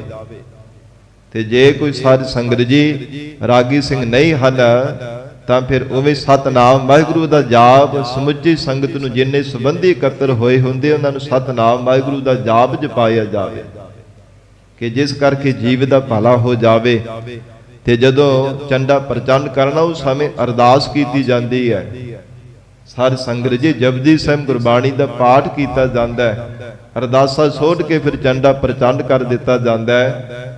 ਤੇ ਉਸ ਚੰਡੇ ਦੇ ਵਿੱਚ ਚਿਖਾ ਦੇ ਵਿੱਚ ਸਾਧ ਸੰਗਤ ਜੀ ਗੋਹੇ ਆਦਿਕ ਪਾਥੀਆਂ ਨਹੀਂ ਪਾਉਣੀਆਂ ਚਾਹੀਦੀਆਂ, ਨਾ ਮਿੱਟੀ ਦਾ ਤੇਲ ਆਦਿਕ, ਜਾਂ ਤਾਂ ਦੇਸੀ ਘਿਓ ਪਾ ਦਿੱਤਾ ਜਾਵੇ। ਤੇ ਸਾਧ ਸੰਗਤ ਜੀ ਜੇਕਰ ਦੇਸੀ ਘਿਓ ਨਹੀਂ ਹੈ ਤਾਂ ਫਿਰ ਸਾਧ ਸੰਗਤ ਜੀ ਤੇਲ ਦੀ ਵਰਤੋਂ ਵੀ ਕੀਤੀ ਜਾ ਸਕਦੀ ਹੈ। ਤੋ ਇਸ ਪ੍ਰਕਾਰ ਇਹ ਸਾਧ ਸੰਗਤ ਜੀ ਗੁਰਮਤਿ ਦੇ ਅਨੁਸਾਰ ਹੈ। ਜਦੋਂ ਅੱਧਾ ਕੋ ਚਿਖਾ ਜਿਹੜੀ ਸਾਧ ਸੰਗਤ ਜੀ ਰਾਗ ਬਣ ਜਾਵੇ, ਉਸ ਸਮੇਂ ਕੀਰਤਨ ਸੋਲੇ ਗੁਰਬਾਣੀ ਦਾ ਜਾਪ ਕੀਤਾ ਜਾਂਦਾ ਹੈ। ਫਿਰ ਸਾਧ ਸੰਗਤ ਜੀ ਸਾਰੇ ਜਿੰਨੇ ਵੀ ਸੰਬੰਧੀ ਜਿਤਨੇ ਵੀ ਸੰਗਤ ਹੁੰਦੀ ਹੈ, ਉਹ ਸਾਰੇ ਗੁਰੂ ਘਰ ਦੇ ਵਿੱਚ ਚੱਲ ਕਰਕੇ ਆਉਂਦੀ। ਵਜ਼ੀਰ ਸਿੰਘ ਗੁਰੂ ਘਰ ਦਾ ਜੋ ਗ੍ਰੰਥੀ ਸਿੰਘ ਹੁੰਦਾ, ਅਲਾਣੀਆਂ ਦਾ ਗੁਰਬਾਣੀ ਦਾ ਜਾਪ ਕਰਦਾ ਹੈ। ਔਰ ਜੇਕਰ ਸਾਧ ਸੰਗਤ ਜੀ ਅਲਾਣੀਆਂ ਦੇ ਪਾਠ ਕਰਨੇ ਤੋਂ ਬਾਅਦ ਘਰ ਦੇ ਵਿੱਚ ਜੇਕਰ ਮਰੇ ਹੋਏ ਪ੍ਰਾਣੀ ਦੇ ਨਿਮਿਤ ਜੇ ਸਹਿਜ ਪਾਠ ਕਰਵਾਉਣਾ ਹੋਵੇ ਤੇ ਉਸੇ ਦਿਨ ਭਾਵ ਉਸੇ ਸਮੇਂ ਨਾਲ ਹੀ ਅਰਦਾਸ ਕਰਕੇ ਤੇ ਸਹਿਜ ਪਾਠ ਪ੍ਰਾਰੰਭ ਕੀਤਾ ਜਾਂਦਾ ਹੈ। ਜਦੋਂ ਅਰਦਾਸ ਹੁੰਦੀ ਹੈ ਨਾ, ਗੁਰੂ ਘਰ ਦੇ ਵਿੱਚ ਦੇਗ ਤਿਆਰ ਕੀਤੀ ਹੁੰਦੀ ਹੈ ਗ੍ਰੰਥੀ ਸਿੰਘ ਜੀ ਨੇ, ਔਰ ਅਲਾਣੀਆਂ ਦਾ ਪਾਠ ਕਰਨਾ ਹੈ। ਤੇ ਅਲਾਣੀਆਂ ਦੇ ਪਾਠ ਕਰਨੇ ਤੋਂ ਬਾਅਦ ਦੇ ਵਿੱਚ ਗੁਰੂ ਘਰ ਦੇ ਵਿੱਚ ਅਰਦਾਸ ਕੀਤੀ ਜਾਂਦੀ ਹੈ ਉਸ ਪ੍ਰਾਣੀ ਦੇ ਨਿਮਿਤ।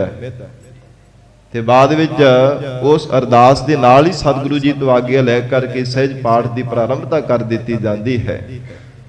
ਜਿਸ ਦਿਨ ਜੀਵ ਚੜ੍ਹਾਈ ਕੀਤਾ ਹੁੰਦਾ, ਉਹਦੇ ਤੋਂ 10ਵੇਂ ਦਿਨ ਉਹ ਸਹਿਜ ਪਾਠ ਦਾ ਭੋਗ ਪਾਇਆ ਜਾਂਦਾ ਹੈ। ਤਾਂ ਸਾਧ ਸੰਗਤ ਜੀ ਉਹਨੂੰ ਦੁਸਹਿਰਾ ਕਿਹਾ ਜਾਂਦਾ ਹੈ। ਸਿੱਖ ਪੰਥ ਦੇ ਅੰਦਰ ਜਿਹੜੀ ਸਿੱਖ ਦੇ ਅੰਤਮ ਸੰਸਕਾਰ ਦੀ ਮਰਜ਼ਾਦਾ ਹੈ, 10ਵੇਂ ਦਿਨ ਭਾਵੇਂ ਸਹਿਜ ਪਾਠ ਪ੍ਰਾਰੰਭ ਕੀਤਾ ਹੋਵੇ, ਜੇ ਸ੍ਰੀ ਸਹਿਜ ਪਾਠ ਨਹੀਂ ਤੇ ਫਿਰ 7ਵੇਂ ਦਿਨ ਸਾਧ ਸੰਗਤ ਜੀ ਮਰਨ ਤੋਂ ਬਾਅਦ ਸ੍ਰੀ ਅਖੰਡ ਪਾਠ ਸਾਹਿਬ ਪ੍ਰਾਰੰਭ ਕਰਵਾਇਆ ਜਾਵੇ। ਔਰ 10ਵੇਂ ਦਿਨ ਭਾਵ ਦਾ ਭੋਗ ਪੈਣਾ ਚਾਹੀਦਾ, ਭਾਵੇਂ ਸਹਿਜ ਪਾਠ ਕਰਵਾਇਆ ਜਾਵੇ ਜਾਂ ਆਪ ਵੀ ਘਰ ਦੇ ਵਿੱਚ ਕੀਤਾ ਜਾ ਸਕਦਾ। ਜੇਕਰ ਗੁਰੂ ਕੀ ਬਾਣੀ ਕੋਈ ਪੜ੍ਹਨਾ ਜਾਣਦਾ ਹੋਵੇ, ਗੁਰਬਾਣੀ ਦੀ ਸੰਥਿਆ ਕੀਤੀ ਹੋਵੇ, ਤੇ ਸਾਧ ਸੰਗਤ ਜੀ 10ਵੇਂ ਦਿਨ ਭੋਗ ਪਾਇਆ ਜਾਂਦਾ, ਉਹਨੂੰ ਦੁਸਹਿਰਾ ਕਿਹਾ ਜਾਂਦਾ ਹੈ। गुरु की मत जो बख्शी है ना महाराज जी ने रहनी बख्शिश की है, गुरमर्यादा दे विच ना तां 17 16 13 12 आदि कुछ भी नहीं करना चाहिए। हिंदू मर्द के ग्रंथां दे अनुसार कोई 17वें दिन भोग पाउंदा है, कोई साध संगत जी 15 करदा 15वें दिन वो जिवें साध संगत जी उन्हां दी मर्यादा उसी तरह मनाउंदे है। वो 4 साध संगत जी जिवें कोई ब्राह्मण है, खत्तरी है, शूद्र है ते वैश्य है, वो साध संगत जी वक्खो वखरे इन्हां दे अनुसार वर्णां दे अनुसार वक्खो वखरे धर्मां दे अनुसार ये सारा कुछ उन्हां दी मर्यादा उन्हां नूं मुबारक जिवें करदे है। पर सिख ने नहीं कदे भी ऐसा करना, ये सतगुरु जी का हुक्म है। दशहरे 10वें दिन साध संगत जी भोग पाया जाता है।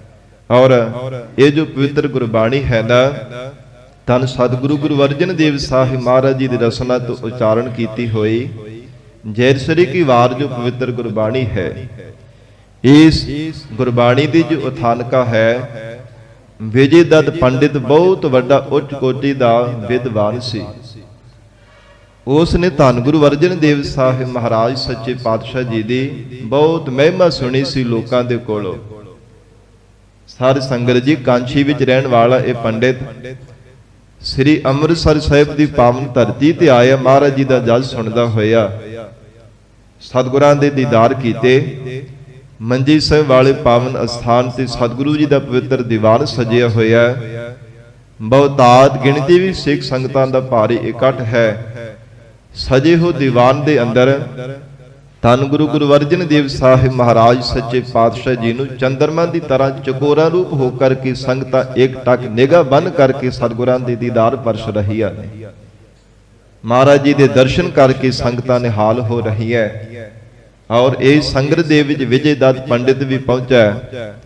जिवें सतगुरु जी की महिमा सुनी सी, जिन्ना मन नूं सकून मिलता सी सच्चे पातशाही का जज सुन करके, जदों सतगुरु जी दे दीदार कीते, महाराज जी दे चरणां ते नमस्कार कीती, ਉਹਦੇ ਨਾਲੋਂ कई गुणा ਵੱਧ ਹਿਰਦੇ अंदर आनंद प्राप्त होया सतगुरां दे दर्शन करने मात्र ही। क्योंकि पूरे सतगुरु जी की वडियाई है, जिस मिलिया मन होए आनंद सो सतगुर कहिए, मन की दुबदा बिन सुजाए हर परम पद लही है। आनंद भया मेरी माए सतगुरु मैं पाया। पूरा सतगुरु जीवन में मिल जावे संगत जी आनंद प्राप्त हो जाता है। तो पंडित ने महाराज जी के दर्शन किए, सच्चे पातशाह जी ने सुख शांति पूछी और हजूर के चरणों में बेनती की है कि महाराज जिवें साडे मत दे विच गरुड़ पुराण जो है सच्चे पातशाह जी उहदा पाठ भी असीं करदे हां, उहदी कथा भी पढ़ करके प्राणियां नूं सुणाउंदे हां। धन गुरु श्री गुरु अर्जन देव साहिब महाराज जी नूं बेनती करन लगा पंडित, कहंदा महाराज हिंदू मत दे विच जेकर कोई प्राणी चढ़ाई कर जांदा है, किसी दी मौत हुंदी है, ਉਹਦੇ ਨਿमित्त गरुड़ पुराण ਦਾ पाठ कीता ਜਾਂਦਾ है ਜਾਂ ਫਿਰ गरुड़ पुराण ਦੀ कथा कीती ਜਾਂਦੀ। ਤੇ महाराज फिर कथा दे विच जो गरुड़ पुराण दे अंदर ज्ञान जो मत जो सिक्ख्या दी गई है वो वचन पढ़ करके सुनाए जाते हैं। ते महाराज हिंदू मत दे विच कोई जिवें जेड़ा शूद्र है ना उहदा 17 कीता जांदा, भाव कि 17वें दिन ਉਹਦੀ ਜਿਹੜੀ ਮੁਕਤੀ ਹੁੰਦੀ ਹੈ ਗਤੀ ਹੁੰਦੀ ਹੈ, ਉਹ ਗरुड़ पुराण ਦੀ ਕਥਾ ਉਹਦੇ ਨਿमित्त ਕਰਦੇ ਹਾਂ। ਤੇ ਜਿਹੜਾ ਵੈਸ਼ ਹੁੰਦਾ ਉਹ 15ਵੇਂ ਦਿਨ ਉਹ ਮੁਕਤ ਮੰਨਿਆ ਜਾਂਦਾ ਗरुड़ पुराण ਦੇ ਅਨੁਸਾਰ। ਤੇ ਜਿਹੜਾ ਖੱਤਰੀ ਹੁੰਦਾ ਉਹਦਾ 13 ਕੀਤਾ ਜਾਂਦਾ, ਭਾਵ 13ਵੇਂ ਦਿਨ ਮੁਕਤ ਮੰਨਿਆ ਜਾਂਦਾ। ਔਰ ਜਿਹੜਾ ਬ੍ਰਾਹਮਣ ਹੁੰਦਾ महाराज जो 12 ਉਹਦਾ ਕੀਤਾ ਜਾਂਦਾ, ਭਾਵ 12ਵੇਂ ਦਿਨ ਉਹਨੂੰ ਮੁਕਤ ਮੰਨਿਆ ਜਾਂਦਾ। ਤੇ ਸੱਚੇ ਪਾਤਸ਼ਾਹ ਇਹ ਗरुड़ ਪੁਰਾਣ ਦੇ ਅਨੁਸਾਰ ਸਾਡੇ ਮਰਦ ਦਾ ਮਹਾਰਾਜ ਸੱਚੇ ਪਾਤਸ਼ਾਹ ਜੀ ਇਦਾਂ ਦੀ ਮਰਜ਼ਾਦਾ ਹੈ। ਤੁਸੀਂ ਨਿਰਾਲਾ ਬਹੁਤ ਵੱਖਰਾ ਪੰਥ ਸੰਸਾਰ ਦੇ ਅੰਦਰ ਉਜਾਗਰ ਕੀਤਾ ਹੈ। ਸਿੱਖ ਪੰਥ ਦੀ ਮਹਾਰਾਜ ਬਹੁਤ ਮਹਾਨਤਾ ਹੈ ਸੰਸਾਰ ਭਰ ਦੇ ਅੰਦਰ। ਇਸ ਪੰਥ ਦੇ ਅੰਦਰ ਮਰਜ਼ਾਦਾ ਕੀ ਆਖਦੀ ਹੈ ਮਹਾਰਾਜ? ਆਪ ਜੀ ਕਿਵੇਂ ਸਿੱਖਾਂ ਦਾ ਉਧਾਰ ਕਰਦੇ ਹੋ? ਧੰਨ ਗੁਰੂ ਗੁਰੂ ਅਰਜਨ ਦੇਵ ਸਾਹਿਬ ਮਹਾਰਾਜ ਸੱਚੇ ਪਾਤਸ਼ਾਹ ਜੀ ਨੇ ਪੰਡਿਤ ਦੇ ਮੁਖ ਤੋਂ ਇਹ ਬੇਨਤੀ ਸੁਣ ਕਰਕੇ ਜਵਾਬ ਦਿੱਤਾ ਹੈ। ਗਰੀਬ ਨਵਾਜ ਸਤਿਗੁਰੂ ਜੀ ਕਹਿਣ ਲੱਗੇ, ਪੰਡਿਤ ਜੀ, ਜਿਤਨੇ ਵੀ ਸੰਸਾਰ ਭਰ ਦੇ ਸਾਧਨ ਹਨ, ਸਭ ਤੋਂ ਸਰਵਉੱਚ ਸਾਧਨ ਪਰਮੇਸ਼ਰ ਦੇ ਨਾਮ ਦਾ ਸਾਧਨ ਹੈ। ਇਹਦੇ ਨਾਲੋਂ ਵੱਡੀ ਕੋਈ ਵੀ ਕਰਮ ਕਿਰਿਆ ਜੀਵਨ ਦੇ ਵਿੱਚ ਨਹੀਂ ਹੈ। ਜੋ ਨਾਮ ਦੀ ਸਾਧਨਾ ਕਰਦਾ ਹੈ, ਉਹਦੇ ਸਾਰੇ ਕਮਾਏ ਹੋਏ ਕਰਮ ਧਰਮ ਸਫਲੇ ਹੋ ਜਾਂਦੇ ਹਨ। ਕਦੇ ਅਜਾਈ ਨਹੀਂ ਜਾਂਦੇ, ਕਦੇ ਵਿਅਰਥ ਨਹੀਂ ਜਾਂਦੇ। ਤੋ ਮਹਾਰਾਜ ਸੱਚੇ ਪਾਤਸ਼ਾਹ ਜੀ ਕਹਿਣ ਲੱਗੇ ਕਿ ਜੋ ਸਿੱਖ ਮਤ ਦੇ ਅੰਦਰ ਸੱਚੇ ਪਾਤਸ਼ਾਹ ਜੀ ਕਹਿੰਦੇ ਸਿੱਖਾਂ ਦਾ ਦੁਸਹਿਰਾ ਮਨਾਇਆ ਜਾਂਦਾ, ਭਾਵ ਜੇਕਰ ਕੋਈ ਪ੍ਰਾਣੀ ਚੜ੍ਹਾਈ ਕਰ ਜਾਂਦਾ ਤੇ ਸਿੱਖ ਪੰਥ ਦੇ ਅੰਦਰ 10ਵੇਂ ਦਿਨ ਉਹਦਾ ਦੁਸਹਿਰਾ ਮਨਾਇਆ ਜਾਂਦਾ। ਉਹਦੇ ਨਿਮਿਤ ਸ੍ਰੀ ਅਖੰਡ ਪਾਠ ਸਾਹਿਬ ਦਾ ਜਾਪ ਕੀਤਾ ਜਾਂਦਾ ਹੈ, ਗੁਰੂ ਕੀ ਬਾਣੀ ਦਾ ਜਾਪ ਕੀਤਾ ਜਾਂਦਾ ਹੈ। ਤੇ ਕਹਿਣ ਲੱਗੇ ਮਹਾਰਾਜ, ਜਿਵੇਂ ਗਰੜ ਪੁਰਾਣ ਦੀ ਕਥਾ ਹੁੰਦੀ ਹੈ ਹਿੰਦੂ ਮਤ ਦੇ ਵਿੱਚ, ਆਪ ਨੇ ਕਿਹੜੀ ਬਾਣੀ ਰਚੀ ਹੈ? ਸੱਚੇ ਪਾਤਸ਼ਾਹ ਮਹਾਰਾਜ ਕਹਿਣ ਲੱਗੇ, ਅਸੀਂ ਜੈਤਸਰੀ ਕੀ ਵਾਰ ਗੁਰੂ ਕੀ ਬਾਣੀ ਰਚਨਾ ਕੀਤੀ ਹੈ। ਇਸ ਬਾਣੀ ਦੀ ਸਾਧ ਸੰਗਤ ਜੀ 20 ਪੌੜੀਆਂ ਹਨ ਔਰ 20 ਸ਼ਲੋਕ ਹਨ, ਭਾਵ ਕਹਿ ਲਈ ਕਿ 20 ਸ਼ਬਦ ਹਨ ਇਸ ਜੈਤਸਰੀ ਕੀ ਵਾਰ ਦੇ ਅੰਦਰ। ਗਰੀਬ ਨਵਾਜ ਮਹਾਰਾਜ ਸਾਹਿਬ ਜੀ ਕਹਿਣ ਲੱਗੇ, ਹਰ ਰੋਜ਼ 10 ਦਿਨਾਂ ਤੱਕ ਭਾਵ 2-2 ਸ਼ਬਦਾਂ ਦੀ ਕਥਾ ਇਸ ਬਾਣੀ ਦੀ ਕੀਤੀ ਜਾਵੇ। ਜਦੋਂ ਮ੍ਰਿਤਕ ਜੀਵ ਪ੍ਰਾਣੀ ਜਿਹੜਾ ਚੜ੍ਹਾਈ ਕਰ ਜਾਂਦਾ ਹੈ, ਉਸੇ ਦਿਨ ਤੋਂ ਪ੍ਰਾਰੰਭ ਕੀਤੀ ਜਾਵੇ। 2-2 ਦਿਨ ਸ਼ਬਦਾਂ ਦੇ, ਇੱਕ ਦਿਨ ਦੇ ਵਿੱਚ 2 ਸ਼ਬਦਾਂ ਦੀ ਵਿਚਾਰ ਹੋਵੇ ਤੇ 10ਵੇਂ ਦਿਨ ਇਸ ਬਾਣੀ ਦੀ ਕਥਾ ਦੀ ਸੰਪੂਰਨਤਾ ਹੋ ਜਾਂਦੀ ਹੈ। ਤੇ ਜਿਹੜਾ ਵੀ ਕੋਈ ਜੀਵ ਸਾਧ ਸੰਗਤ ਜੀ ਜਿਸ ਨੇ ਪ੍ਰਾਣ ਤਿਆਗੇ ਹੁੰਦੇ ਆ, ਜਿਸ ਦੀ ਮੌਤ ਹੋਈ ਹੁੰਦੀ ਹੈ, ਜੀਵਨ ਦੇ ਵਿੱਚ ਜਿਹੜੀਆਂ ਹੋਈਆਂ ਗਲਤੀਆਂ ਭੁੱਲਾਂ ਹੁੰਦੀਆਂ ਨੇ, ਸਤਿਗੁਰੂ ਜੀ ਉਸ ਨੂੰ ਮੁਆਫ ਕਰ ਦਿੰਦੇ ਆ। ਮਹਾਰਾਜ ਕਹਿਣ ਲੱਗੇ ਪ੍ਰਮਾਤਮਾ ਉਹਨਾਂ ਨੂੰ ਬਖਸ਼ ਲੈਂਦਾ ਹੈ ਔਰ ਸੱਚੇ ਪਾਤਸ਼ਾਹ ਜੀ ਕਦੇ ਉਹਨਾਂ ਨੂੰ ਟੇਢੀਆਂ ਜੂਨਾਂ ਵਿੱਚ ਨਹੀਂ ਪੈਣ ਦਿੰਦੇ। ਇਹ ਸੰਗਤ ਜੀ ਗੁਰੂ ਘਰ ਦੀ ਮਰਜ਼ਾਦਾ ਹੈ। ਔਰ ਜਿਵੇਂ ਸੱਚੇ ਪਾਤਸ਼ਾਹ ਮਹਾਰਾਜ ਸਾਹਿਬ ਜੀ ਨੇ ਸਹਿਸਕ੍ਰਿਤੀ ਸ਼ਲੋਕ ਉਚਾਰਨ ਕੀਤੇ ਹਨ, 67 ਪੌੜੀਆਂ ਦੀ ਪਵਿੱਤਰ ਗੁਰਬਾਣੀ ਹੈ। ਸਹਿਸਕ੍ਰਿਤੀ ਦੇ ਜੋ ਸ਼ਲੋਕ ਹਨ, ਅੰਮ੍ਰਿਤ ਵੇਲੇ ਉਸ ਗੁਰੂ ਕੀ ਬਾਣੀ ਦਾ ਜਿੱਥੇ ਕੀਰਤਨ ਕਰਨਾ ਆਸਾ ਕੀ ਵਾਰ ਦਾ, ਸ਼ਾਮ ਦੇ ਸਮੇਂ ਆਰਤੀ ਦਾ ਕੀਰਤਨ ਕਰਨਾ 10 ਦਿਨ ਲਗਾਤਾਰ ਸਾਧ ਸੰਗਤ ਜੀ ਉਥੇ ਦੋਵੇਂ ਸਮੇਂ ਇਹਨਾਂ ਦੋਵਾਂ ਬਾਣੀਆਂ ਦਾ ਕਥਾ ਵੀ ਕੀਤੀ ਜਾਂਦੀ ਹੈ। ਜੋ ਗੁਰਮਤਿ ਦੀ ਮਰਜ਼ਾਦਾ ਉਹ ਆਪ ਦੇ ਚਰਨਾਂ ਵਿੱਚ ਅਰਜ਼ ਕਰਦਾ ਪਿਆ ਕਿ ਅੰਮ੍ਰਿਤ ਵੇਲੇ ਜਿੱਥੇ ਆਸਾ ਕੀ ਵਾਰ ਗੁਰਬਾਣੀ ਦਾ ਕੀਰਤਨ ਕਰਨਾ, ਉਥੇ ਨਾਲ ਨਾਲ ਸਹਿਸਕ੍ਰਿਤੀ ਸ਼ਲੋਕਾਂ ਦੀ ਕਥਾ ਦੀ ਹੁੰਦੀ ਹੈ। ਸਾਧ ਸੰਗਤ ਜੀ ਸ਼ਾਮ ਦੇ ਸਮੇਂ ਜਿੱਥੇ ਆਰਤੀ ਦਾ ਕੀਰਤਨ ਕਰਨਾ, ਹੋਰ ਗੁਰੂ ਕੀ ਬਾਣੀ ਦੇ ਸ਼ਬਦ ਪ੍ਰਾਣੀ ਦੇ ਨਿਮਿਤ ਪੜ੍ਹੇ ਜਾਂਦੇ ਆ, ਉਹਦੇ ਨਾਲ ਜੈਤਸਰੀ ਕੀ ਵਾਰ ਦੀ ਗੁਰੂ ਕੀ ਬਾਣੀ ਦੀ ਕਥਾ ਹੁੰਦੀ ਹੈ। ਇਹ ਭਾਵ ਕਿ ਦੋਵਾਂ ਬਾਣੀਆਂ ਦੀ ਕਥਾ ਦੁਸਹਿਰੇ ਵਾਲੇ ਦਿਨ 10ਵੇਂ ਦਿਨ ਇਹ ਕਥਾ ਦੀ ਸੰਪੂਰਨਤਾ ਕੀਤੀ ਜਾਂਦੀ ਹੈ। ਤੇ ਮਹਾਰਾਜ ਕਹਿੰਦੇ ਜਿਹੜਾ ਇਸ ਪਵਿੱਤਰ ਗੁਰਬਾਣੀ ਦੀ ਕਥਾ ਸਰਵਣ ਕਰ ਲੈਂਦਾ ਉਹਦਾ ਵੀ ਉਧਾਰ ਹੋ ਜਾਂਦਾ ਹੈ। ਤੇ ਜਿਸ ਪ੍ਰਾਣੀ ਦੇ ਨਿਮਿਤ ਗੁਰਮਤਿ ਦੇ ਆਸ਼ੇ ਅਨੁਸਾਰ, ਇਹ ਸਾਰੀ ਮਰਜ਼ਾਦਾ ਦੇ ਅਨੁਸਾਰ ਜੀਵ ਦੇ ਚੜ੍ਹਾਈ ਕਰਨੇ ਤੋਂ ਬਾਅਦ ਵਿੱਚ ਇਸੇ ਤਰ੍ਹਾਂ ਗੁਰਮਤਿ ਦਾ ਅੰਤਮ ਸੰਸਕਾਰ ਪੂਰਾ ਮਰਜ਼ਾਦਾ ਅਨੁਸਾਰ ਕੀਤਾ ਜਾਂਦਾ ਹੈ, ਉਹ ਕਦੇ ਫਿਰ 84 ਦੇ ਗੇੜੇ ਵਿੱਚ ਨਹੀਂ ਪੈਂਦਾ। ਸੱਚੇ ਪਾਤਸ਼ਾਹ ਜੀ ਅਵਗੁਣਾਂ ਨੂੰ, ਗੁਨਾਹਾਂ ਨੂੰ, ਭੁੱਲਾਂ ਨੂੰ ਬਖਸ਼ ਕਰਕੇ ਆਪਣੇ ਚਰਨਾਂ ਦੇ ਵਿੱਚ ਨਿਵਾਸ ਦੇ ਦਿੰਦੇ ਹਨ। ਇਹ ਸਾਧ ਸੰਗਤ ਜੀ ਜੋ ਗੁਰੂ ਘਰ ਦੀ ਵਡਿਆਈ ਹੈ।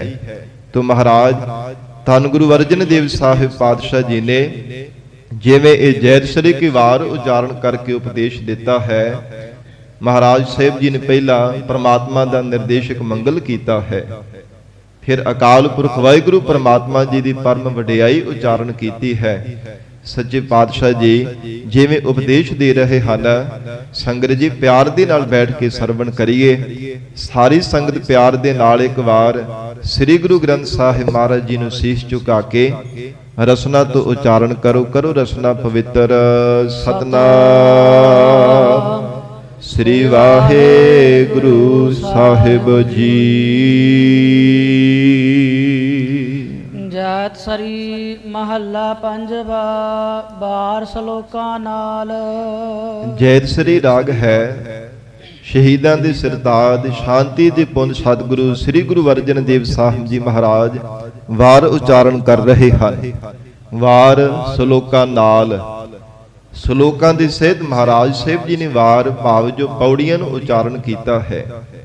ਸੰਗਤ ਜੀ, ਸ੍ਰੀ ਗੁਰੂ ਗ੍ਰੰਥ ਸਾਹਿਬ ਜੀ ਅੰਦਰ ਜੋ 22 ਵਾਰਾਂ ਹਨ, ਤਿੰਨਾਂ ਵਾਰਾਂ ਦੇ ਵਿੱਚ ਕਈ ਸ਼ਲੋਕ ਪਹਿਲੇ ਪਾਤਸ਼ਾਹ ਗੁਰੂ ਨਾਨਕ ਦੇਵ ਸਾਹਿਬ ਮਹਾਰਾਜ ਜੀ ਦੇ ਉਚਾਰਨ ਕੀਤੇ ਹੋਏ ਆਉਂਦੇ ਹਨ। ਫਿਰ ਮਹੱਲੇ ਤੀਸਰੇ ਪਾਤਸ਼ਾਹ ਜੀ ਦੇ ਕਈ ਵਾਰ ਉਚਾਰਨ ਕੀਤੇ ਹੋਏ ਆਉਂਦੇ ਆ। ਔਰ ਜਿਹੜੀ ਪੌੜੀ ਹੈ, ਪੌੜੀਆਂ ਜਿਤਨੀਆਂ ਵੀ ਉਚਾਰਨ ਕੀਤੀਆਂ ਹੁੰਦੀਆਂ ਉਹ ਜਿਸ ਪਾਤਸ਼ਾਹ ਜੀ ਦੀ ਰਸਨਾ ਤੋਂ ਉਚਾਰਨ ਕੀਤੀ ਹੋਈ ਵਾਰ ਹੁੰਦੀ ਹੈ, ਪੌੜੀਆਂ ਸਾਰੀਆਂ ਉਹਨਾਂ ਦੇ ਸਾਧ ਸੰਗਤ ਜੀ ਉਚਾਰਨ ਕੀਤੀਆਂ ਆਉਂਦੀਆਂ ਹਨ। ਪਰ ਇਹ ਜੈਤਸਰੀ ਕੀ ਵਾਰ ਦੇ ਅੰਦਰ ਮਹਾਰਾਜ ਸੱਚੇ ਪਾਤਸ਼ਾਹ ਜੀ ਨੇ ਸ਼ਲੋਕ ਵੀ ਸਤਿਗੁਰੂ ਜੀ ਨੇ ਆਪ ਹੀ ਉਚਾਰਨ ਕੀਤੇ ਆ ਅਤੇ ਪੌੜੀਆਂ ਵੀ ਮਹਾਰਾਜ ਸਾਹਿਬ ਜੀ ਨੇ ਆਪ ਹੀ ਰਸਨਾ ਤੋਂ ਉਚਾਰਨ ਕੀਤੀਆਂ ਹਨ। ਸਾਧ ਸੰਗਤ ਜੀ, ਜੋ ਪਹਿਲਾ ਸ਼ਲੋਕ ਦੋਹਰੇ ਰੂਪ ਦੇ ਵਿੱਚ ਮਹਾਰਾਜ ਜੀ ਨੇ ਉਚਾਰਨ ਕੀਤੇ ਆ, ਇਹ ਜੈਤਸਰੀ ਕੀ ਵਾਰ ਦੇ ਅੰਦਰ ਵਾਰ ਸ਼ਲੋਕਾਂ ਨਾਲ ਮਹਾਰਾਜ ਸੱਚੇ ਪਾਤਸ਼ਾਹ ਜੀ ਸ਼ਲੋਕਾਂ ਦੀ ਸਹਿਤ ਇਸ ਵਾਰ ਨੂੰ ਮਹਾਰਾਜ ਸਾਹਿਬ ਜੀ ਉਚਾਰਨ ਕਰਦੇ ਹਨ। ਇੱਕ ਓੰਕਾਰ, ਇੱਕ ਅਦਵੈਤ ਸਰੂਪ ਹੈ, ਇੱਕ ਅਦੁੱਤੀ ਸਰੂਪ ਹੈ, ਇੱਕ ਦੇਸ਼ ਕਾਲ ਵਸਤੂ ਤੋਂ ਰਹਿਤ ਪ੍ਰਮਾਤਮਾ ਦਾ ਸਰੂਪ ਹੈ, ਇੱਕ ਜਾਤੀ ਵਿਜਾਤੀ ਸਵੈਗਤ ਭੇਦਾਂ ਤੋਂ ਰਹਿਤ ਪ੍ਰਮਾਤਮਾ ਦਾ ਸਰੂਪ ਹੈ। ਓੰਕਾਰ ਸਰਬ ਜੀਵਾਂ ਦਾ ਪ੍ਰਕਾਸ਼ਕ ਹੈ। ਜਿਸ ਓੰਕਾਰ ਦੀ ਸ਼ਕਤੀ ਕਰਕੇ ਸਾਰੀ ਸ੍ਰਿਸ਼ਟੀ ਦਾ ਨਿਰਮਾਣ ਹੋਇਆ ਹੈ, ਜਿਸ ਓੰਕਾਰ ਦੀ ਸ਼ਕਤੀ ਕਰਕੇ ਸਾਰਾ ਪਸਾਰਾ ਪਸਰਿਆ ਹੋਇਆ ਹੈ। ਓੰਕਾਰ ਬ੍ਰਹਮਾ ਉਤਪਾਤ, ਓੰਕਾਰ ਕੀਆ ਜਿਨ ਚੇਤ, ਓੰਕਾਰ ਸੈਰ ਜੁਗ ਭਏ, ਓੰਕਾਰ ਵੇਦ ਨਿਰਮਏ। ਜਿਤਨਾ ਵੀ ਨਿਰਮਾਣ ਹੋਇਆ ਹੈ ਦੇਵੀ ਸ਼ਕਤੀਆਂ ਦਾ, ਚਾਹੇ ਮਾਤਲੋਕ ਤੇ ਰਹਿਣ ਵਾਲੇ ਜੀਵ ਹਨ, ਚਾਹੇ ਪਤਾਲਾਂ ਵਿੱਚ ਰਹਿਣ ਵਾਲੇ, ਚਾਹੇ ਸਵਰਗਾਂ ਵਿੱਚ ਸਾਧ ਸੰਗਤ ਜੀ ਪੁਰੀਆਂ ਵਿੱਚ ਰਹਿਣ ਵਾਲੀ ਦੇਵੀ ਸ਼ਕਤੀਆਂ, ਆਕਾਸ਼ ਵਿੱਚ ਉੱਡਣ ਵਾਲੇ ਜੀਵ, ਮਹਾਰਾਜ ਕਹਿੰਦੇ ਸਭ ਦਾ ਆਕਾਰ, ਸਭ ਦਾ ਨਿਰਮਾਣ ਓੰਕਾਰ ਦੀ ਸ਼ਕਤੀ ਕਰਕੇ ਹੀ ਹੋਇਆ ਹੈ। ਐਸਾ ਮਹਾਰਾਜ ਕਹਿੰਦੇ ਅਦੁੱਤੀ ਪ੍ਰਕਾਸ਼ ਸਰੂਪ ਹੈ ਤੇ ਸਰਬ ਜੀਵਾਂ ਦਾ ਪ੍ਰਕਾਸ਼ਕ ਹੈ। ਸਤਿਗੁਰ ਪ੍ਰਸਾਦ, ਸਤ ਸਦੀਵੀ ਕਾਲ ਦੀ ਸੱਚਾ ਹੈ, ਗੁਰ ਚੇਤਨ ਸਰੂਪ ਹੈ, ਪ੍ਰਸਾਦ ਇੱਕ ਰਸ ਆਨੰਦ ਸਰੂਪ ਹੈ। ਮਹਾਰਾਜ ਕਹਿੰਦੇ ਹਨ ਐਸਾ ਉਹ ਪ੍ਰਮਾਤਮਾ ਹੈ ਸਤਿਗੁਰ ਪ੍ਰਸਾਦ। ਜੇ ਇਕੱਠਾ ਅਰਥ ਕਰਦੇ ਇਹਦਾ ਅਰਥ ਬਣਦਾ ਸਤਿਗੁਰੂ ਜੀ ਦੀ ਕਿਰਪਾ ਦੁਆਰਾ ਪਰਮਾਤਮਾ ਮਿਲਦਾ ਹੈ। ਜੇ ਸਤਿਗੁਰੂ ਜੀ ਦੀ ਪ੍ਰਸਾਦ ਕਿਰਪਾ ਹੋਵੇ, ਬਖਸ਼ਿਸ਼ ਹੋਵੇ ਤਾਂ ਉਸ ਪਰਮਾਤਮਾ ਦੇ ਨਾਲ ਮਿਲਿਆ ਜਾ ਸਕਦਾ ਹੈ। ਗੁਰੂ ਕਿਰਪਾ ਤੋਂ ਬਿਨਾਂ ਕਦੇ ਪਰਮੇਸ਼ਰ ਨੂੰ ਪਾਇਆ ਨਹੀਂ ਜਾ ਸਕਦਾ। ਜੇ ਮਹਾਰਾਜ ਸਾਹਿਬ ਜੀ ਤੋਂ ਜੀਵ ਬੇਮੁਖ ਹੋ ਜਾਂਦਾ ਹੈ, ਇੱਕ ਜਨਮ ਤਾਂ ਕੀ ਲੱਖਾਂ ਜਨਮ ਭਾਵੇਂ ਧਾਰਨ ਕਰ ਲਵੇ, ਮਹਾਰਾਜ ਸੱਚੇ ਪਾਤਸ਼ਾਹ ਕਹਿੰਦੇ ਫੇਰ ਵੀ ਕਦੇ ਉਸ ਪਰਮਾਤਮਾ ਨੂੰ ਨਹੀਂ ਪਾ ਸਕਦਾ, ਫੇਰ ਵੀ ਕਦੇ 84 ਦੇ ਗੇੜੇ ਤੋਂ ਮੁਕਤ ਨਹੀਂ ਹੋ ਸਕਦਾ। ਬਾਰ-ਬਾਰ 84 ਦੇ ਚੱਕਰ ਦੇ ਵਿੱਚ ਹੀ ਪਿਆ ਰਹਿੰਦਾ, ਬਾਰ-ਬਾਰ ਮਾਤਾ ਦੇ ਗਰਭ ਦੇ ਵਿੱਚ ਪੁੱਠਾ ਲਟਕਦਾ ਰਹਿੰਦਾ, ਪਰ ਮਹਾਰਾਜ ਕਹਿੰਦੇ ਪਰਮਾਤਮਾ ਦੇ ਨਾਲ ਨਹੀਂ ਕਦੇ ਵੀ ਮਿਲ ਪਾਉਂਦਾ। ਇਸ ਲਈ ਹਜੂਰ ਕਹਿੰਦੇ ਸਤਿਗੁਰ ਪ੍ਰਸਾਦ, ਸਤਿਗੁਰੂ ਜੀ ਦੀ ਕਿਰਪਾ ਹੋਣੀ ਜੀਵਨ ਦੇ ਵਿੱਚ ਬਹੁਤ ਜ਼ਰੂਰੀ ਹੈ ਤੇ ਉਹ ਕਿਰਪਾ ਨੂੰ ਪਾਉਣ ਦੇ ਲਈ ਗੁਰੂ ਵਾਲੇ ਬਣਨਾ ਪੈਂਦਾ। ਤਾਂ ਹੀ ਮਹਾਰਾਜ ਜੀ ਨੇ ਬਚਨ ਕਹੇ ਹਨ, ਜੇ ਕੋ ਗੁਰ ਤੇ ਵੇ ਮੁਖ ਹੋਵੇ, ਬਿਨ ਸਤਿਗੁਰ ਮੁਕਤ ਨਾ ਪਾਵੇ। ਪਾਵੇ ਮੁਕਤ ਨਾ ਹੋਰ ਥੈ ਕੋਈ, ਪੁੱਛੋ ਵਿਵੇਕੀਆ ਜਾਏ। ਜਿਹੜਾ ਸਿੱਖ ਸਤਿਗੁਰੂ ਜੀ ਤੋਂ ਬੇਮੁਖ ਹੋ ਜਾਂਦਾ ਹੈ, ਮਹਾਰਾਜ ਕਹਿੰਦੇ ਕਦੇ ਵੀ ਮੁਕਤੀ ਨਹੀਂ ਪਾ ਸਕਦਾ। ਸੰਸਾਰ ਦੇ ਕਿਸੇ ਵੀ ਕੋਨੇ ਤੇ ਚਲਾ ਜਾਵੇ, ਇਥੋਂ ਤੱਕ ਕਿ ਅਨੇਕਾਂ ਜੂਨਾਂ ਵੀ ਭਟਕ ਕਰਕੇ ਫੇਰ ਮਾਨਸ ਜੀਵਨ ਜੇ ਮਿਲ ਜਾਂਦਾ ਹੈ, ਅਜੇ ਵੀ ਗੁਰੂ ਵਾਲਾ ਨਹੀਂ ਬਣਦਾ, ਤਾਂ ਵੀ ਮਹਾਰਾਜ ਕਹਿੰਦੇ ਕਦੇ ਮੁਕਤੀ ਦੀ ਦਾਤ ਨਹੀਂ ਪਾ ਸਕਦਾ ਜੇ ਸਤਿਗੁਰੂ ਜੀ ਤੋਂ ਬੇਮੁਖ ਹੋ ਕਰਕੇ ਰਹਿੰਦਾ ਹੈ। ਤੋ ਸਾਧ ਸੰਗਤ ਜੀ, ਸਾਨੂੰ ਸੇਧ ਲੈਣੀ ਚਾਹੀਦੀ ਹੈ, ਸਾਨੂੰ ਆਪਣੇ ਮਨਾਂ ਦੇ ਅੰਦਰ ਵਿਚਾਰ ਕਰਨੀ ਚਾਹੀਦੀ ਹੈ। ਅਸੀਂ ਮਹਾਰਾਜ ਸੱਚੇ ਪਾਤਸ਼ਾਹ ਜੀ ਦੇ ਸਨਮੁਖ ਹਾਂ ਕਿ ਸਤਿਗੁਰਾਂ ਤੋਂ ਬੇਮੁਖ ਹੋ ਕੇ ਜੀਵਨ ਨਿਰਵਾਹ ਕਰ ਰਹੇ ਹਾਂ। ਕਿਤੇ ਅਸੀਂ ਵੀ ਮਹਾਰਾਜ ਜੀ ਤੋਂ ਬੇਮੁਖ ਹੋ ਕਰਕੇ, ਬੇਮੁਖਤਾ ਧਾਰਨ ਕਰਕੇ ਮਨਮੱਤਾ ਕਰਦੇ ਹੋਏ ਜ਼ਿੰਦਗੀ ਤਾਂ ਨਹੀਂ ਆਪਣੀ ਬਤੀਤ ਕਰਦੇ ਪਏ। ਸਾਧ ਸੰਗਤ ਜੀ, ਸਾਨੂੰ ਵੀ ਕੋਈ ਸੇਧ ਲੈਣੀ ਚਾਹੀਦੀ ਹੈ, ਤਾਂ ਹੀ ਜੀਵਨ ਦੇ ਵਿੱਚ ਕੁਝ ਲਾਹਾ ਲਿਆ ਜਾ ਸਕਦਾ ਹੈ। ਮਹਾਰਾਜ ਸੱਚੇ ਪਾਤਸ਼ਾਹ ਜੀ ਕਹਿੰਦੇ ਹੈ, ਜੀਵ ਸਤਿਗੁਰੂ ਜੀ ਦੀ ਕਿਰਪਾ ਦੁਆਰਾ ਉਹ ਪ੍ਰਮਾਤਮਾ ਮਿਲਦਾ ਹੈ। ਤੇ ਜੇ ਅਜੇ ਤੱਕ ਅਸੀਂ ਗੁਰੂ ਵਾਲੇ ਹੀ ਨਹੀਂ ਬਣੇ, ਅਜੇ ਤੱਕ ਅਸੀਂ ਮਹਾਰਾਜ ਜੀ ਦੀ ਸਿੱਖੀ ਨੂੰ ਨਹੀਂ ਧਾਰਨ ਕੀਤਾ, ਪਤਿਤ ਪੁਣੇ ਤੇ ਨਸ਼ਿਆਂ ਵਿੱਚ ਗਲਤਾਨ ਹੋ ਕਰਕੇ ਆਪਣਾ ਜੀਵਨ ਬਰਬਾਦ ਕਰੀ ਜਾ ਰਹੇ ਹਾਂ, ਫਿਰ ਕਿਵੇਂ ਉਸ ਪ੍ਰਮਾਤਮਾ ਦੇ ਨਾਲ ਮਿਲਿਆ ਜਾ ਸਕਦਾ ਹੈ। ਮਹਾਰਾਜ ਕਹਿੰਦੇ ਤਾਂ ਹੀ ਮਿਲ ਸਕਦਾ ਜੇ ਗੁਰੂ ਕਿਰਪਾ ਦਾ ਪਾਤਰ ਬਣਦਾ ਹੈ। ਗੁਰੂ ਵਾਲਾ ਬਣ ਕੇ ਸਤਿਗੁਰੂ ਜੀ ਦੇ ਦਰਸਾਏ ਹੋਏ ਮਾਰਗ ਤੇ ਚੱਲਦਾ ਤਾਂ ਮਹਾਰਾਜ ਕਹਿੰਦੇ ਉਸ ਪਰਮੇਸ਼ਰ ਦੀ ਅਭੇਦਤਾ ਮਿਲਦੀ ਹੈ। ਸ਼ਲੋਕ ਆਦ ਪੂਰਨ ਮਦ ਪੂਰਨ। ਹਜੂਰ ਹੁਣ ਸ਼ਬਦ ਦੀ ਪ੍ਰਾਰੰਭਤਾ ਕਰਦੇ ਹਨ। ਸ਼ਲੋਕ ਕਹਿੰਦੇ ਨੇ ਜਿਹੜਾ ਸਵੈ ਲੋਕ ਦੀ ਪ੍ਰਾਪਤੀ ਕਰਾਉਣ ਵਾਲਾ ਹੈ, ਜਿਸ ਉਪਦੇਸ਼ ਦੇ ਵਿੱਚ ਜੀਵ ਨੂੰ ਆਪਣੇ ਸਰੂਪ ਦੀ ਪ੍ਰਾਪਤੀ ਹੋ ਜਾਵੇ। ਮਹਾਰਾਜ ਕਹਿੰਦੇ ਐਸਾ ਉਪਦੇਸ਼ ਇਸ ਪਾਵਨ ਬਾੜੀ ਦੇ ਅੰਦਰ ਸੱਚੇ ਪਾਤਸ਼ਾਹ ਜੀ ਨੇ ਦਿੱਤਾ ਹੈ। ਆਦ ਪੂਰਨ ਮਦ ਪੂਰਨ। ਜਿਵੇਂ ਉਹ ਪੰਡਿਤ ਨੇ ਮਹਾਰਾਜ ਜੀ ਨੂੰ ਸਵਾਲ ਕੀਤਾ, ਸੱਚੇ ਪਾਤਸ਼ਾਹ ਗਰੜ ਪ੍ਰਾਣ ਦੇ ਵਿੱਚ ਮਹਾਰਾਜ ਇਵੇਂ ਆਖਿਆ ਜਾਂਦਾ, ਇਵੇਂ ਮਤ ਹੈ, ਆ ਗਿਆਨ ਮਹਾਰਾਜ ਸਿੱਖਿਆ ਦਿੱਤੀ ਜਾਂਦੀ, ਤਰ੍ਹਾਂ ਤਰ੍ਹਾਂ ਦੇ ਗਰੜ ਪ੍ਰਾਣ ਦੇ ਬਚਨ ਪੜ੍ਹ ਕਰਕੇ ਸੁਣਾਉਂਦਾ ਸੀ। ਤੇ ਮਹਾਰਾਜ ਆਪ ਜੀ ਦੀ ਉਚਾਰਨ ਕੀਤੀ ਹੋਈ ਜੈਤ ਸਰੀ ਕੀ ਵਾਰ ਹੈ ਗਰੀਬ ਨਵਾਜ, ਇਹਦੇ ਵਿੱਚ ਆਪ ਜੀ ਨੇ ਕਿਹੜਾ ਮਤ ਰੱਖਿਆ ਹੈ, ਕੈਸਾ ਉਪਦੇਸ਼ ਦਿੱਤਾ ਹੈ। ਤੋ ਹਜੂਰ ਕਹਿੰਦੇ ਪ੍ਰਥਮ ਅਕਾਲ ਪੁਰਖ ਪ੍ਰਮਾਤਮਾ ਨੂੰ ਪਰਿਪੂਰਵਕ ਦਰਸਾਇਆ। ਮਹਾਰਾਜ ਕਹਿੰਦੇ ਉਸ ਪ੍ਰਮਾਤਮਾ ਤੋਂ ਬਿਨਾਂ ਕਿਸੇ ਦੀ ਸਿਫਤ ਨਹੀਂ ਕੀਤੀ, ਕੇਵਲ ਪ੍ਰਮਾਤਮਾ ਅਕਾਲ ਪੁਰਖ ਵਾਹਿਗੁਰੂ ਜੀ ਨੂੰ ਸੱਚ ਦਰਸਾਇਆ। ਔਰ ਸਦੀਵੀ ਕਾਲ ਲਈ ਤੇ ਪੂਰਨ ਸਰੂਪ ਕੇਵਲ ਤਾਂ ਕੇਵਲ ਪਰਮਾਤਮਾ ਹੈ। ਮਹਾਰਾਜ ਕਿਵੇਂ? ਸੱਚੇ ਪਾਤਸ਼ਾਹ ਕਹਿੰਦੇ ਆਦ ਪੂਰਨ ਮਦ ਪੂਰਨ। ਸ੍ਰਿਸ਼ਟੀ ਦੇ ਬਣਨੇ ਤੋਂ ਪਹਿਲਾਂ ਵੀ ਉਹ ਪਰਮਾਤਮਾ ਪਰਿਪੂਰਵਕ ਸੀ, ਭਾਵ ਸੱਚਾ ਸੀ। ਤੇ ਹੁਣ ਸ੍ਰਿਸ਼ਟੀ ਨੂੰ ਜੇਕਰ ਬਣਾ ਦਿੱਤਾ ਹੈ, ਇਹਦੇ ਵਿੱਚ ਵੀ ਮਹਾਰਾਜ ਕਹਿੰਦੇ ਪਰਮਾਤਮਾ ਪੂਰਨ ਹੈ, ਉਹ ਪਰਮਾਤਮਾ ਅਧੂਰੇਪਣ ਵਿੱਚ ਨਹੀਂ ਹੈ। ਅੰਤ ਪੂਰਨ ਪਰਮੇਸ਼ਰ ਹੈ। ਤੇ ਜਦੋਂ ਸ੍ਰਿਸ਼ਟੀ ਦਾ ਅੰਤ ਹੋ ਜਾਣਾ ਹੈ, ਮਹਾਪਰਲੋ ਪਰਮਾਤਮਾ ਨੇ ਕਰ ਦੇਣੀ, ਸਭ ਨੂੰ ਆਪਣੇ ਸਰੂਪ ਦੇ ਵਿੱਚ ਸਮੇਟ ਲੈਣਾ ਹੈ। ਸੱਚੇ ਪਾਤਸ਼ਾਹ ਮਹਾਰਾਜ ਕਹਿੰਦੇ ਉਦੋਂ ਵੀ ਪਰਮਾਤਮਾ ਹੀ ਪੂਰਨ ਹੋਵੇਗਾ, ਉਦੋਂ ਵੀ ਪਰਮਾਤਮਾ ਹੀ ਸੱਚਾ ਹੋਵੇਗਾ।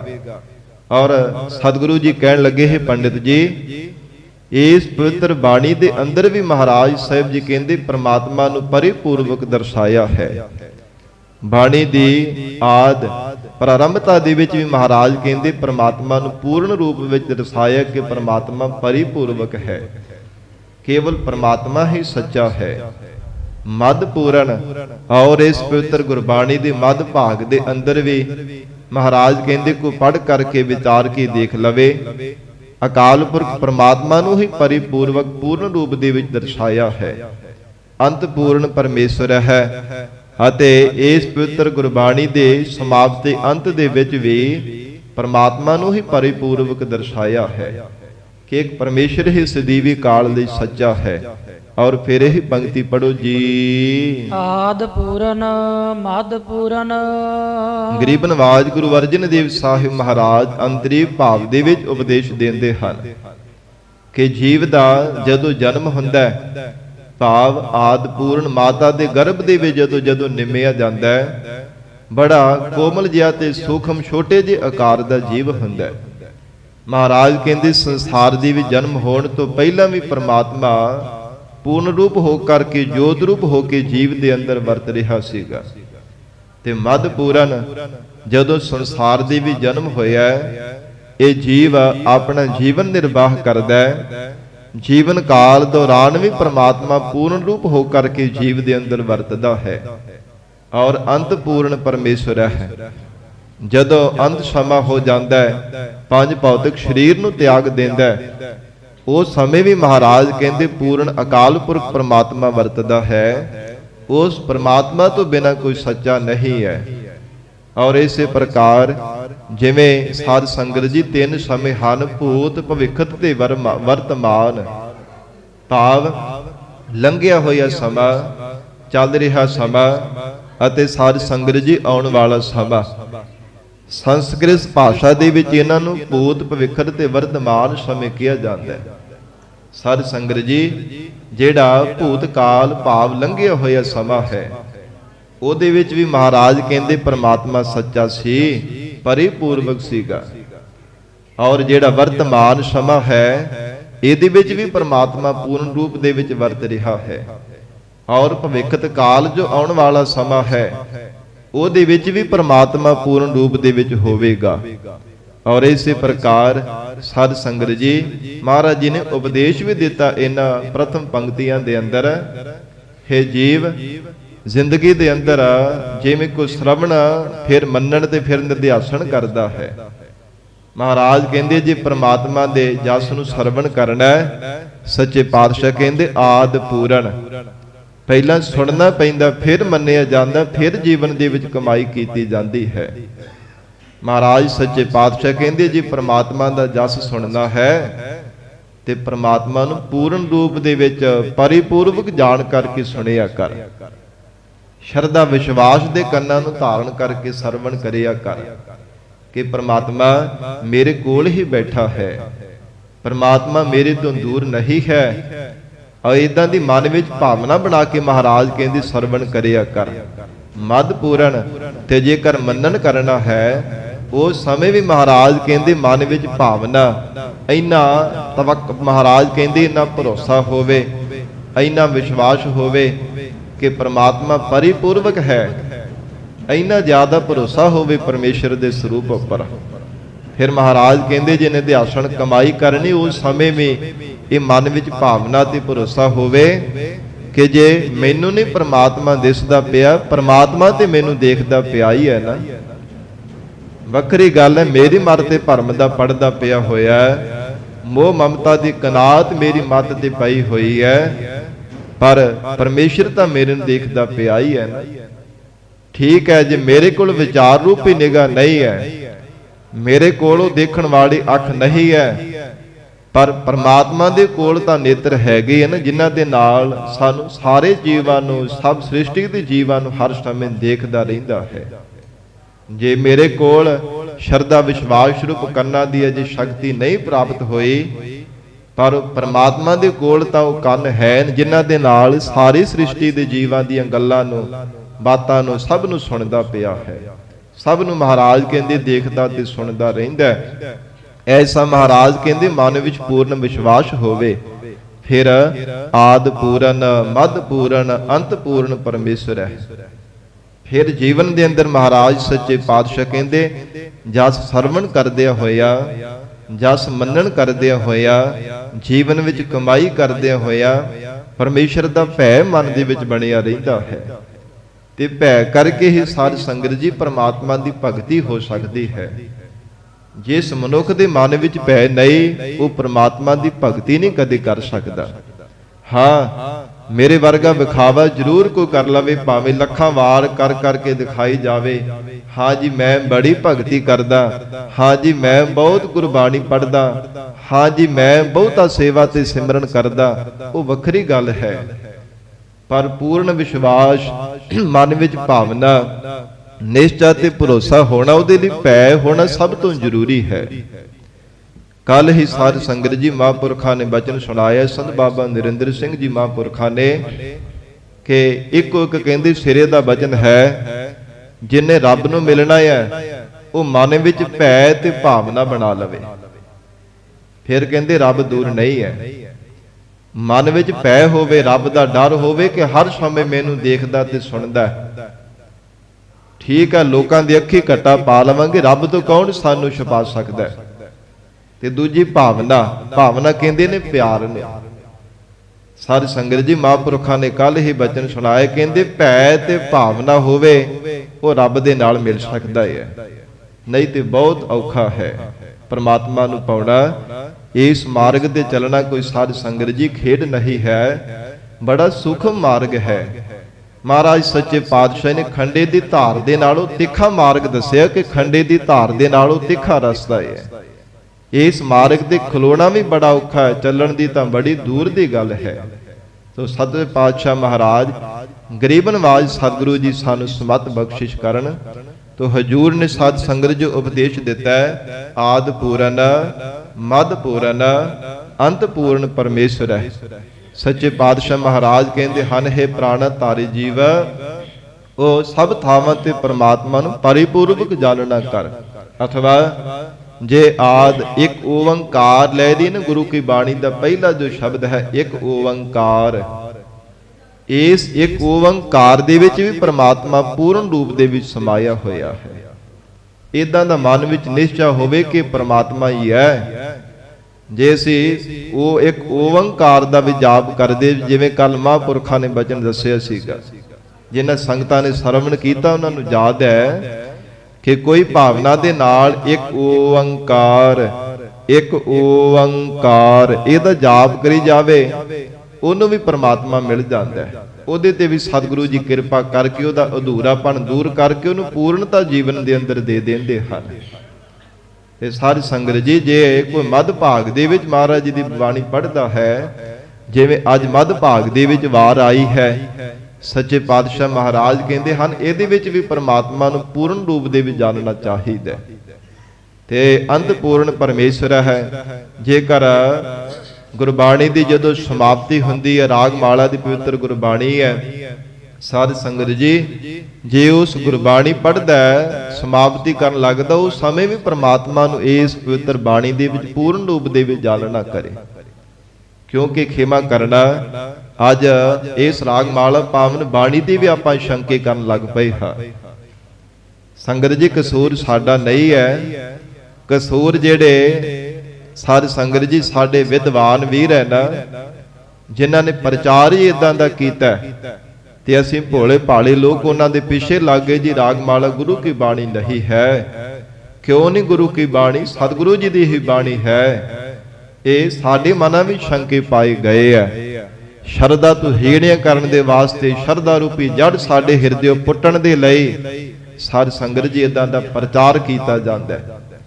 ਏਜੰਸੀਆਂ ਦੇ ਇਦਾਂ ਦੇ ਬੰਦੇ ਪ੍ਰਚਾਰ ਕਰਦੇ ਆ ਕਿ ਸਿੱਖ ਦੇ ਮਨ ਵਿੱਚ ਗੁਰੂ ਕੀ ਬਾਣੀ ਦੇ ਪ੍ਰਤੀ ਕਿਤੇ ਸ਼ਰਧਾ ਨਾ ਰਹਿ ਜਾਵੇ। ਕਿਉਂਕਿ ਸ਼ਰਧਾ ਵਾਨੰ ਲਭਤੇ ਗਿਆਨੰ, ਜਿਹੜੇ ਮਨੁੱਖ ਸ਼ਰਧਾ ਧਾਰਨ ਕਰਦੇ ਉਹਨਾਂ ਨੂੰ ਅਸਲ ਦੇ ਵਿੱਚ ਗਿਆਨ ਦੀ ਪ੍ਰਾਪਤੀ ਹੁੰਦੀ ਹੈ। ਤੇ ਮੂਰਖ ਬਣਾਉਣ ਦੇ ਲਈ ਕਿ ਸੰਸਾਰ ਦੇ ਲੋਕ ਕਿਤੇ ਗਿਆਨਵਾਨ ਨਾ ਹੋ ਜਾਣ, ਬੇਸਮਝ ਅਗਿਆਨਪੁਣੇ ਵਿੱਚ ਰਹਿ ਕੇ ਆਪਣੇ ਜੀਵਨ ਬਰਬਾਦ ਕਰੀ ਜਾਣ।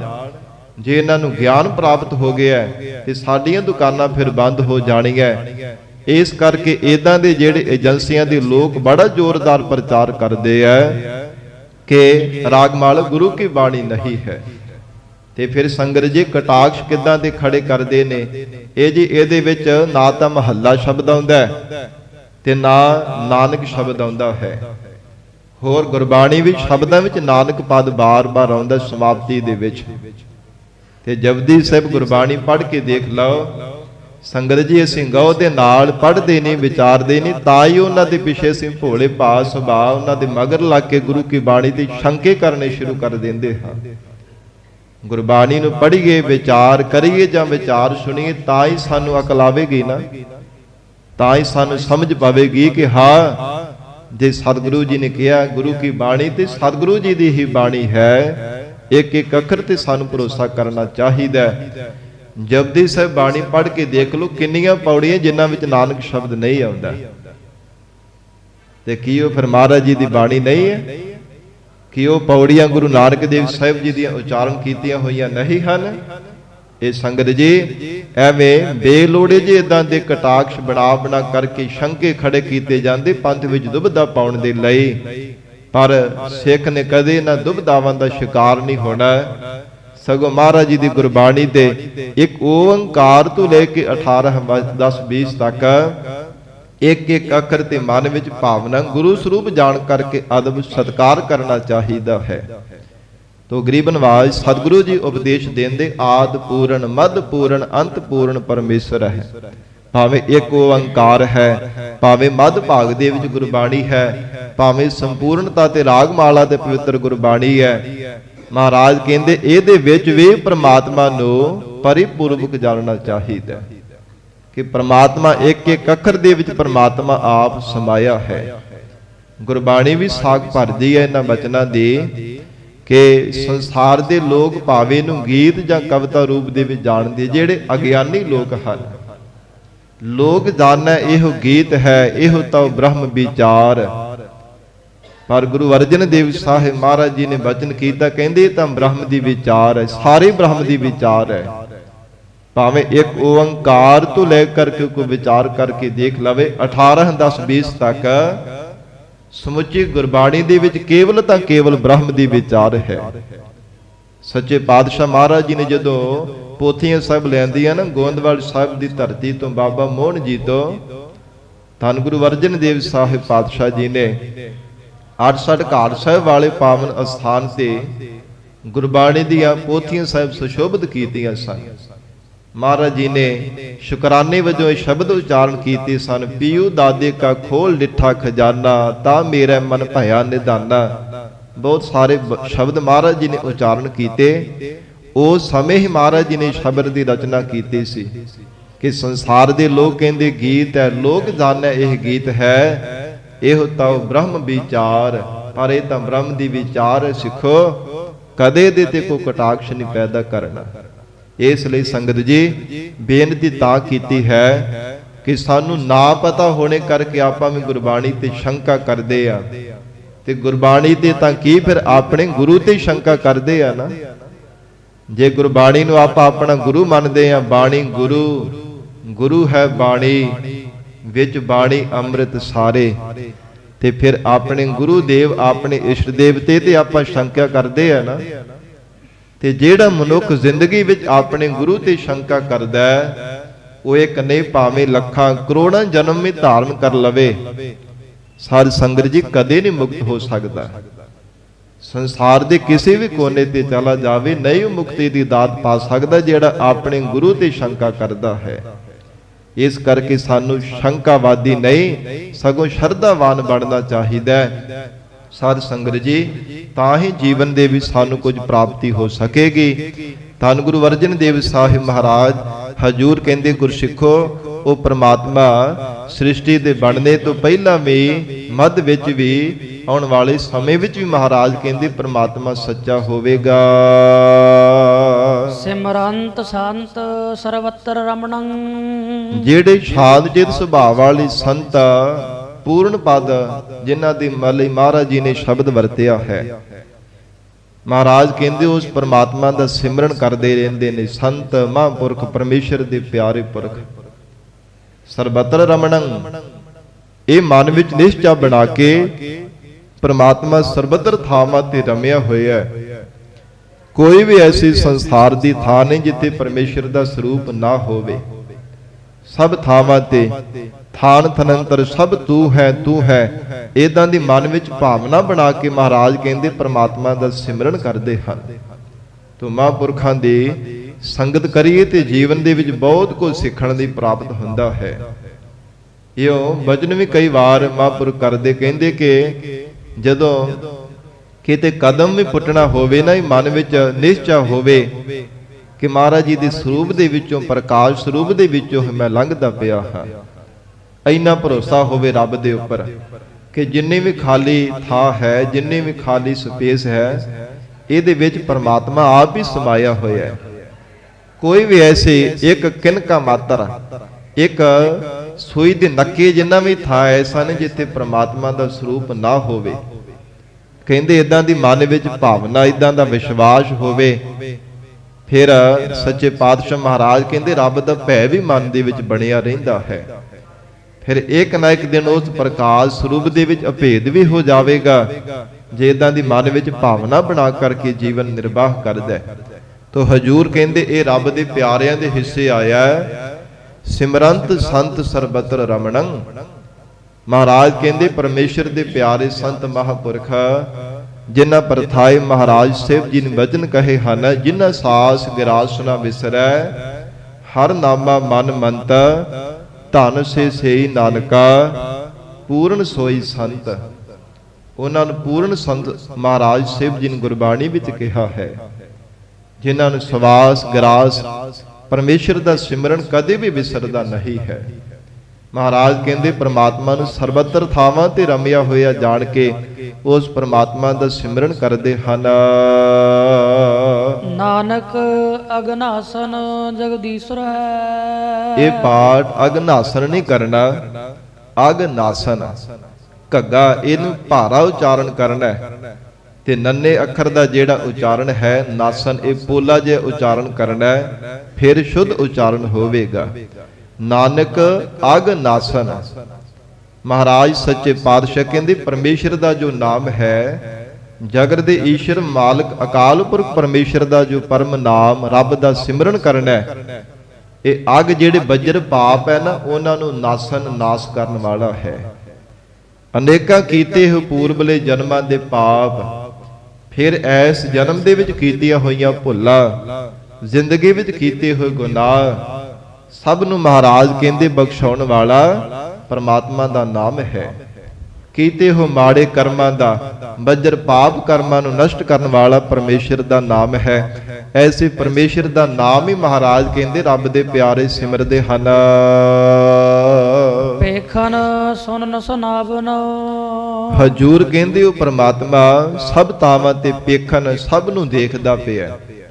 ਸੁਣਨ, ਫਿਰ ਸੁਣਦਾ ਵੀ ਸਭ ਥਾਵਾਂ ਤੇ ਪਿਆ। ਸੁਣਾਵਨੋ, ਮਹਾਰਾਜ ਕਹਿੰਦੇ ਰੱਬ ਦੇ ਪਿਆਰੇ ਆਪ ਮੁਹਾਰੇ ਹੋ ਕਰਕੇ ਸੁਣਾਉਂਦੇ ਦੱਸਦੇ ਐ, ਇਸ ਸੰਸਾਰ ਦੇ ਲੋਗੋ ਪਰਮਾਤਮਾ ਸਭ ਥਾਵਾਂ ਤੇ ਦੇਖਦਾ ਜੇ। ਐਵੇਂ ਕਿਤੇ ਇਹ ਨਾ ਮਨ ਦੇ ਵਿੱਚ ਕੋਈ ਸ਼ੰਕਾ, ਕਿਸੇ ਪ੍ਰਕਾਰ ਮਨ ਵਿੱਚ ਇਦਾਂ ਦਾ ਬਲਬਲਾ ਨਾ ਬਣਾ ਕਰਕੇ ਬੈਠੇ ਰਹੇ ਹੋ ਕਿ ਸਾਨੂੰ ਨਹੀਂ ਕੋਈ ਦੇਖਦਾ, ਸਾਨੂੰ ਨਹੀਂ ਕੋਈ ਸੁਣਦਾ, ਅਸੀਂ ਜੋ ਮਰਜ਼ੀ ਮਨ ਆਈਆਂ ਕਰੀਏ, ਚੋਰੀਆਂ ਕਰੀਏ, ਝੂਠ ਬੋਲੀਏ, ਠੱਗੀਆਂ ਮਾਰੀਏ, ਸਾਨੂੰ ਕਿਹੜਾ ਕਿਸੇ ਨੇ ਪੁੱਛਣਾ।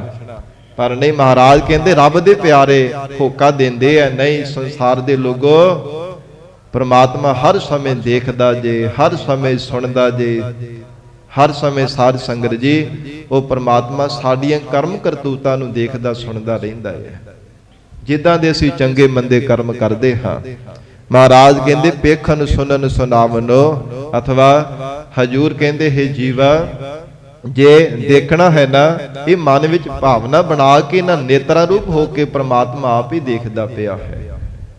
ਜੇ ਸੁਣਨਾ ਹੈ, ਸੱਚੇ ਪਾਤਸ਼ਾਹ ਮਹਾਰਾਜ ਕਹਿੰਦੇ ਮਨ ਵਿੱਚ ਭਾਵਨਾ ਬਣਾ ਕੇ ਕੰਨਾਂ ਰੂਪ ਹੋ ਕੇ ਪ੍ਰਮਾਤਮਾ ਹੀ ਸੁਣਦਾ ਪਿਆ।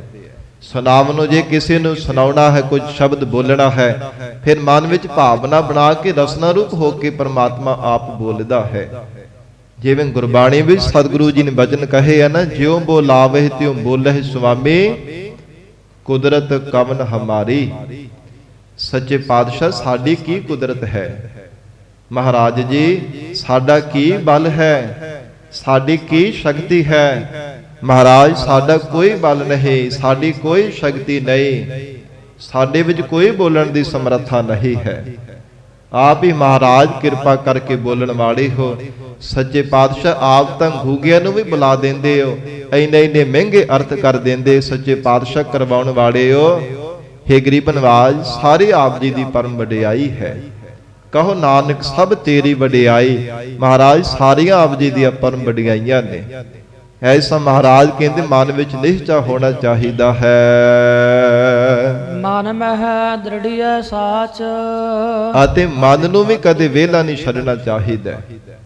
ਮਨ ਵਿੱਚ ਵੀ ਸੱਚੇ ਪ੍ਰਮਾਤਮਾ ਦੀ ਦ੍ਰਿੜਤਾ, ਪਰਪੱਕਤਾ ਹਿਰਦੇ ਵਿੱਚ ਧਾਰਨ ਕਰਕੇ ਰੱਖਣੀ ਚਾਹੀਦੀ ਹੈ। ਵੇਖਣ ਸੁਣਨ ਸੁਨਾਵਨੋ, ਮਨ ਮਹਿ ਦ੍ਰਿੜੀਐ ਸਾਚ।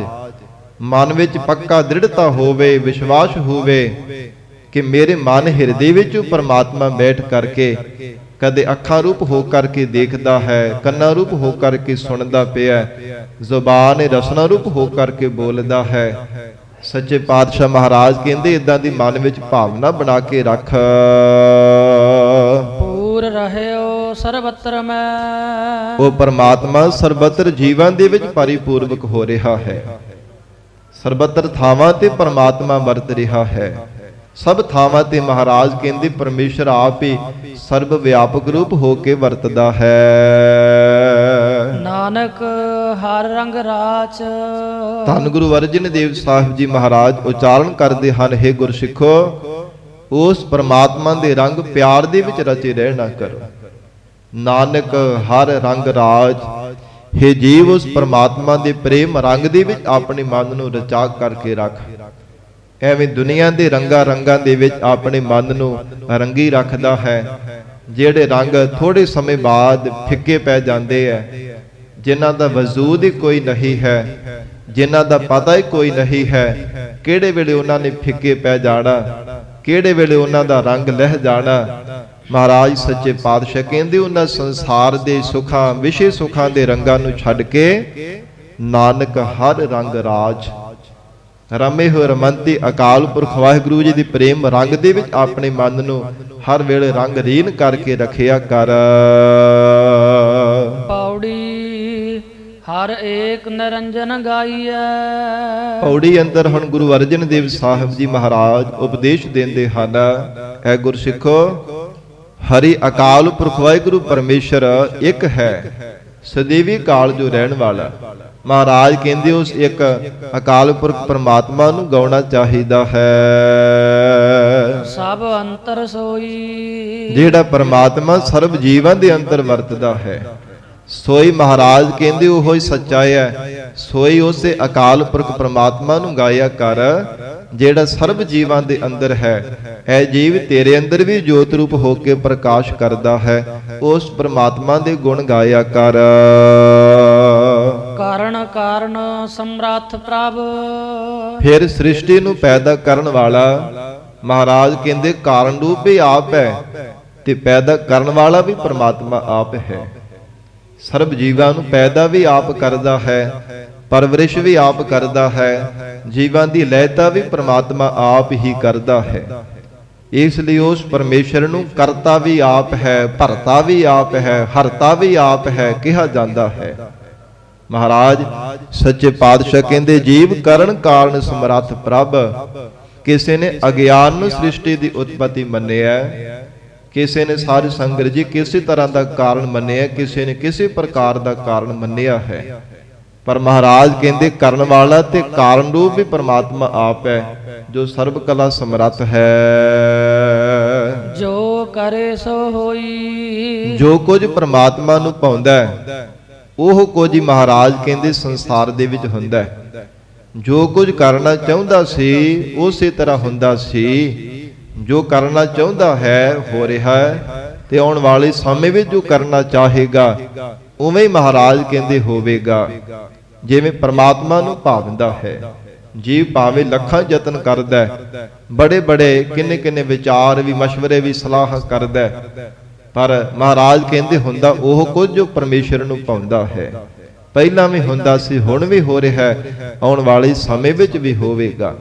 ਜੋ ਤੋ ਭਾਵੈ ਸੋਈ ਥੀਸੀ। ਮਹਾਰਾਜ ਜੋ ਆਪ ਜੀ ਨੂੰ ਭਾਉਂਦਾ ਹੈ ਨਾ, ਉਹ ਕੁਝ ਹੀ ਹੋਣ ਵਾਲਾ ਹੈ। ਸਾਰੀ ਸ੍ਰਿਸ਼ਟੀ ਨੂੰ ਆਪ ਜੀ ਨੇ ਹੁਕਮ ਰੂਪੀ ਨੱਥ ਵਿੱਚ ਨੱਥਿਆ ਹੈ। ਖਿਨ ਮਹਿ ਥਾਪ ਥਾਪਦਾ। ਉਹ ਪਰਮਾਤਮਾ ਖਿਨ ਮਾਤਰ ਸਮੇਂ ਵੀ ਸ੍ਰਿਸ਼ਟੀ ਦੀ ਸਥਾਪਨਾ ਕਰ ਦਿੰਦਾ ਹੈ। ਖਿਨ ਮਾਤਰ ਸਮੇਂ ਵਿੱਚ ਅੱਖ ਝਮਕਣ ਤੋਂ ਥੋੜੇ ਜਿੰਨੇ ਸਮੇਂ ਵਿੱਚ ਚਾਹੇ ਤਾਂ ਸ੍ਰਿਸ਼ਟੀ ਨੂੰ ਬਣਾ ਦਿੰਦਾ, ਤੇ ਜੇ ਚਾਹੇ ਤਾਂ ਮਹਾਪਰਲੋ ਕਰਕੇ ਖਿਨ ਮਾਤਰ ਸਮੇਂ ਵਿੱਚ ਹੀ ਸਾਰੀ ਸ੍ਰਿਸ਼ਟੀ ਨੂੰ ਆਪਣੇ ਸਰੂਪ ਦੇ ਵਿੱਚ ਸਮੇਟ ਲੈਂਦਾ ਹੈ, ਜਿਹਨੂੰ ਸਾਧ ਸੰਗਤ ਜੀ ਮਹਾਪਰਲੋ ਕਿਹਾ ਜਾਂਦਾ ਹੈ। ਜਿਹੜੀ ਪਰਲੋ ਹੈ ਨਾ, ਵੀ ਕਈ ਪ੍ਰਕਾਰ ਦੀ ਵਿਦਵਾਨਾਂ ਨੇ ਮੰਨੀ ਹੈ। ਨਿਤ ਪਰਲੋ, ਨਿਮਿਤ ਪਰਲੋ, ਸਾਧ ਸੰਗਤ ਜੀ ਅਵਾਂਤਰ ਪਰਲੋ, ਫਿਰ ਇਸੇ ਪ੍ਰਕਾਰ ਮਹਾਪਰਲੋ। ਜਦੋਂ ਮਹਾਪਰਲੋ ਕਰਦਾ ਨਾ, ਉਦੋਂ ਫਿਰ ਸਾਰੀ ਸ੍ਰਿਸ਼ਟੀ ਨੂੰ ਸਮੇਟ ਲੈਂਦਾ। ਉਦੋਂ ਕੋਈ ਵੀ ਸੰਸਾਰ ਦੇ ਵਿੱਚ ਜੀਵ ਜਿਉਂਦਾ ਨਹੀਂ ਦਿਸਦਾ। ਮਹਾਰਾਜ ਕਹਿੰਦੇ ਕੁਝ ਵੀ ਨਹੀਂ ਰਹਿੰਦਾ, ਕੇਵਲ ਉਹ ਪਰਮਾਤਮਾ ਆਪ ਹੀ ਰਹਿੰਦਾ, ਜਿਹੜਾ ਪਹਿਲਾਂ ਵੀ ਹੁੰਦਾ। ਸਤਿਗੁਰੂ ਜੀ ਨੇ ਉਚਾਰਨ ਕੀਤਾ ਹੈ, ਖਿਨ ਮਹਿ ਥਾਪ ਉਥਾਪਦਾ। ਹੇ ਗੁਰਸਿੱਖੋ, ਜੋ ਸਿੱਖ ਭਾਵਨਾ ਦੇ ਨਾਲ ਪਰਮਾਤਮਾ ਦਾ ਜਾਪ ਜਪਦੇ, ਪਰਮੇਸ਼ਰ ਦਾ ਸਿਮਰਨ ਕਰਦੇ, ਹਿਰਦੇ ਦਾ ਪਿਆਰ, ਅੰਦਰ ਦੀ ਭਾਵਨਾ ਦੇਖ ਕਰਕੇ ਪਰਮਾਤਮਾ ਖਿਨ ਮਾਤਰ ਸਮੇਂ ਵਿੱਚ ਉਹਨਾਂ ਦੇ ਹਿਰਦੇ ਅਗਿਆਨ ਨੂੰ ਪੁੱਟ ਦਿੰਦਾ, ਉਹ ਸਥਾਪਨ ਕਰ ਦਿੰਦਾ ਤੇ ਹਿਰਦੇ ਵਿੱਚ ਗਿਆਨ ਸਾਧ ਸੰਗਤ ਜੀ ਬਰਕਰਾਰ ਕਰ ਦਿੰਦਾ ਹੈ। ਭਾਵ ਗਿਆਨ ਹਿਰਦੇ ਵਿੱਚ ਪ੍ਰਗਟ ਕਰ ਦਿੰਦਾ ਤੇ ਅਗਿਆਨ ਨੂੰ ਪੁੱਟ ਦਿੰਦਾ ਹੈ, ਅਭਾਵ ਕਰ ਦਿੰਦਾ ਹੈ। ਖਿਨ ਮਾਤਰ ਸਮੇਂ ਵਿੱਚ ਜੇ ਪ੍ਰਮਾਤਮਾ ਚਾਹੇ ਤੇ ਜਿਹੜੇ ਪ੍ਰਬਲ ਵਿਕਾਰ ਹਨ, ਕਾਮ ਕ੍ਰੋਧ ਲੋਭ ਮੋਹ ਹੰਕਾਰ, ਈਰਖਾ ਨਿੰਦਿਆ ਚੁਗਲੀ ਵੈਰ ਵਿਰੋਧ ਝਗੜੇ ਆਦਿ ਕਿੰਨੇ ਸਾਧ ਸੰਗਤ ਜੀ ਔਗਣ ਹਨ, ਜੇ ਪ੍ਰਮਾਤਮਾ ਚਾਹੇ ਤਾਂ ਖਿਨ ਮਾਤਰ ਸਮੇਂ ਵਿੱਚ ਜੀਵ ਦੇ ਹਿਰਦੇ ਉਖੇੜ ਕਰਕੇ ਦਇਆ ਧਰਮ ਧੀਰਜਤਾ ਸ਼ੁਭ ਵਿਚਾਰ ਚੰਗੇ ਗੁਣ ਜੀਵ ਦੇ ਹਿਰਦੇ ਵਿੱਚ ਸਥਾਪਨ ਕਰ ਦਿੰਦਾ ਹੈ। ਮਹਾਰਾਜ ਕਹਿੰਦੇ ਪ੍ਰਮਾਤਮਾ ਦੀ ਸਮਰੱਥਾ ਹੈ, हे ਜੀਵ, ਉਹ ਚਾਹੇ ਤਾਂ ਖਿਨ ਮਾਤਰ ਸਮੇਂ ਵਿੱਚ ਜੀਵਾਂ ਨੂੰ ਬਣਾ ਦੇਵੇ, ਚਾਹੇ ਤਾਂ ਖਿਨ ਮਾਤਰ ਸਮੇਂ ਵਿੱਚ ਹੀ ਮਹਾਰਾਜ ਕਹਿੰਦੇ ਜੀਵਾਂ ਨੂੰ ਲੈ ਕਰ ਦਿੰਦਾ ਹੈ। ਤਿਸ ਬਿਨ ਨਹੀਂ ਕੋਈ, ਉਸ ਪਰਮਾਤਮਾ ਤੋਂ ਬਿਨਾਂ ਪਹਿਲਾਂ ਵੀ ਕੋਈ ਨਹੀਂ ਸੀ, ਹੁਣ ਵੀ ਨਹੀਂ ਹੈ, ਆਉਣ ਵਾਲੇ ਸਮੇਂ ਵਿੱਚ ਵੀ ਨਹੀਂ ਹੋਵੇਗਾ। ਪਰਮਾਤਮਾ ਆਪ ਹੀ ਸਾਰੀ ਸ੍ਰਿਸ਼ਟੀ ਨੂੰ ਭੰਨਣ ਵਾਲਾ, ਘੜਨ ਵਾਲਾ, ਮਹਾਰਾਜ ਕਹਿੰਦੇ ਸਭ ਦੀ ਦੇਖ ਰੇਖ ਕਰਨ ਵਾਲਾ ਕੇਵਲ ਆਪ ਹੀ ਹੈ। ਖੰਡ ਬ੍ਰਹਮੰਡ ਪਾਤਾਲ ਦੀਪ, ਫਿਰ ਹਜੂਰ ਕਹਿੰਦੇ ਚਾਹੇ 9 ਖੰਡ ਹਨ, ਚਾਹੇ ਵੱਡਾ ਬ੍ਰਹਮਾਂਡ ਦੀ ਸ੍ਰਿਸ਼ਟੀ ਹੈ, ਸਾਧ ਸੰਗਤ ਜੀ ਭਾਵੇਂ 7 ਦੀਪ ਹਨ, ਚਾਹੇ ਜਿਤਨੇ ਵੀ 3 ਲੋਕ ਹਨ, ਰਵਿਆ ਸਭ ਲੋਈ। ਧੰਨ ਗੁਰੂ ਅਰਜਨ ਦੇਵ ਸਾਹਿਬ ਮਹਾਰਾਜ ਕਹਿੰਦੇ ਹਨ ਸਭ ਲੋਈ, ਸਭ ਲੋਕਾਂ ਦੇ ਵਿੱਚ ਉਹ ਪ੍ਰਮਾਤਮਾ ਰਮਿਆ ਹੋਇਆ ਹੈ। ਲੋਈ ਨਾਮ ਪ੍ਰਕਾਸ਼ ਦਾ ਹੈ, ਲੋ ਦਾ ਵੀ ਹੈ। ਸਤਿਗੁਰੂ ਜੀ ਕਹਿੰਦੇ ਜੋਤ ਰੂਪ ਹੋ ਕੇ ਸਭ ਜੀਵਾਂ ਦੇ ਅੰਦਰ ਲੋ ਕਰਦਾ ਪਿਆ ਹੈ, ਸਭ ਦੇ ਅੰਦਰ ਜੋਤ ਰੂਪ ਹੋ ਕੇ ਪ੍ਰਮਾਤਮਾ ਆਪ ਹੀ ਪ੍ਰਕਾਸ਼ ਕਰ ਰਿਹਾ ਹੈ। ਜਿਸ ਆਪ ਬੁਝਾਏ ਸੋ ਬੁਝਸੀ। ਫਿਰ ਸਿੱਖ ਬੇਨਤੀ ਕਰਦੇ ਨੇ ਮਹਾਰਾਜ ਉਹ ਪ੍ਰਮਾਤਮਾ ਦਾ ਸਰੂਪ ਬੁਝਿਆ ਕਿਉਂ ਨਹੀਂ ਜਾਂਦਾ? ਸੱਚੇ ਪਾਤਸ਼ਾਹ ਜੀ ਪ੍ਰਮਾਤਮਾ ਦਾ ਸਰੂਪ ਸਮਝ ਵਿੱਚ ਕਿਉਂ ਨਹੀਂ ਆਉਂਦਾ? ਧੰਨ ਗੁਰੂ ਅਰਜਨ ਦੇਵ ਸਾਹਿਬ ਮਹਾਰਾਜ ਕਹਿੰਦੇ ਗੁਰਸਿੱਖੋ ਜੀਵ ਦਾ ਆਪਣਾ ਕੋਈ ਬਲ ਨਹੀਂ ਹੈ, ਆਪਣਾ ਕੋਈ ਚਾਰਾ ਨਹੀਂ, ਆਪਣੀ ਕੋਈ ਸ਼ਕਤੀ ਨਹੀਂ। ਕਿਸੇ ਵੀ ਸਾਧਨ ਨੂੰ ਕਰਕੇ ਦੇਖ ਲਵੇ ਆਪਣੇ ਬਲ ਦੇ ਨਾਲ ਨਹੀਂ ਕਦੇ ਵੀ ਪ੍ਰਮਾਤਮਾ ਨੂੰ ਪਾ ਸਕਦਾ। ਆਪਣੀ ਸ਼ਕਤੀ ਦੇ ਨਾਲ, ਸਿਆਣਪਾਂ ਨਾਲ, ਚਤੁਰਾਈਆਂ ਦੇ ਨਾਲ, ਦੁਨੀਆ ਭਰ ਦੀਆਂ ਮਤਾਂ ਮਤਾਂਤਰਾਂ ਦੇ ਨਾਲ ਕਿਸੇ ਵੀ ਤਰ੍ਹਾਂ ਕਰਕੇ ਲੱਖਾਂ ਯਤਨ ਕਰ ਲਵੇ ਪਰ ਵਾਹਿਗੁਰੂ ਜੀ ਦੇ ਸਰੂਪ ਨੂੰ ਕੋਈ ਵੀ ਬੁੱਝ ਨਹੀਂ ਸਕਦਾ। ਮਹਾਰਾਜ ਜੀ ਫਿਰ ਕਿਵੇਂ ਬੁੱਝਿਆ ਜਾ ਸਕਦਾ ਹੈ? ਤੋ ਹਜੂਰ ਨੇ ਉਚਾਰਨ ਕੀਤਾ ਜਿਸ ਆਪ ਬੁਝਾਏ ਸੋ ਬੁਝਸੀ। ਮਹਾਰਾਜ ਕਹਿੰਦੇ ਜਿਸ ਜੀਵ ਤੇ ਦਇਆ ਕਰ ਦੇਵੇ, ਪਰਮਾਤਮਾ ਦਇਆ ਦੇ ਘਰ ਵਿੱਚ ਆ ਕੇ ਦਿਆਲਤਾ ਕਰ ਦੇਵੇ, ਮਿਹਰ ਦੇ ਘਰ ਵਿੱਚ ਆ ਕਰਕੇ ਮਿਹਰਬਾਨ ਹੋ ਜਾਵੇ। ਮਹਾਰਾਜ ਕਹਿੰਦੇ ਜਿਸ ਨੂੰ ਬੁਝਾਉਣਾ ਚਾਹੇ ਨਾ ਉਸੇ ਨੂੰ ਮਹਾਰਾਜ ਕਹਿੰਦੇ ਸਰੂਪ ਬੁਝਦਾ ਹੈ। ਜਿਸ ਆਪ ਬੁਝਾਏ ਆਪ ਕਿਰਪਾ ਕਰੇ, ਤਰਸ ਕਰੇ, ਗੁਣਾ ਔਗੁਣਾ ਨੂੰ ਨਾ ਚਿਤਾਰੇ, ਦਇਆ ਦੇ ਘਰ ਵਿੱਚ ਆ ਕਰਕੇ ਆਪ ਸੱਚੇ ਪਾਤਸ਼ਾਹ ਕਹਿੰਦੇ ਪਰਮਾਤਮਾ ਮਿਹਰ ਕਰ ਦੇਵੇ, ਉਹ ਪਰਮਾਤਮਾ ਦੇ ਸਰੂਪ ਨੂੰ ਬੁੱਝ ਲੈਂਦਾ ਹੈ। ਨਹੀਂ ਤਾਂ ਮਹਾਰਾਜ ਹਜੂਰ ਨੇ ਜਿਵੇਂ ਬਚਨ ਕਹੇ ਹੈ ਨਾ, ਰੂਪ ਨਾ ਰੇਖ ਨਾ ਰੰਗ ਕਿਛ, ਤ੍ਰਿਹੁ ਗੁਣ ਤੇ ਪ੍ਰਭ ਭਿੰਨ, ਤਿਸਹਿ ਬੁਝਾਏ ਨਾਨਕਾ ਜਿਸ ਹੋਵੇ ਸੋ ਪ੍ਰਸੰਨ। ਪਰਮਾਤਮਾ ਦੀ ਜਿਸ ਜੀਵ ਤੇ ਪ੍ਰਸੰਨਤਾ ਹੁੰਦੀ ਹੈ ਆਪ ਮਹਾਰਾਜ ਕਹਿੰਦੇ ਆਪਣੇ ਸਰੂਪ ਨੂੰ ਸਾਖਸ਼ਾਤ ਰੂਪ ਦੇ ਵਿੱਚ ਕਰਕੇ ਬੁਝਾ ਦਿੰਦਾ ਹੈ, ਆਪ ਹੀ ਆਪਣਾ ਸਰੂਪ ਦਿਖਾ ਦਿੰਦਾ ਹੈ। ਨਿਰਮਲ ਜਨ ਸੋਈ। ਸਤਿਗੁਰੂ ਜੀ ਸਮਾਪਤੀ ਦੀਆਂ ਪੰਕਤੀਆਂ ਵਿੱਚ ਉਚਾਰਨ ਕਰਦੇ ਹਨ। ਪਹਿਲੇ ਸ਼ਬਦ ਦੇ ਮਹਾਰਾਜ ਜੀ ਨੇ ਸੰਪੂਰਨਤਾ ਵਿੱਚ ਉਚਾਰਨ ਕੀਤਾ ਹੈ ਕਿ ਪ੍ਰਮਾਤਮਾ ਨੇ ਜਿਨ੍ਹਾਂ ਤੇ ਕਿਰਪਾ ਕੀਤੀ ਤੇ ਇਹਨਾਂ ਨੂੰ ਆਪਣਾ ਸਰੂਪ ਬੁਝਾ ਦਿੱਤਾ ਹੈ।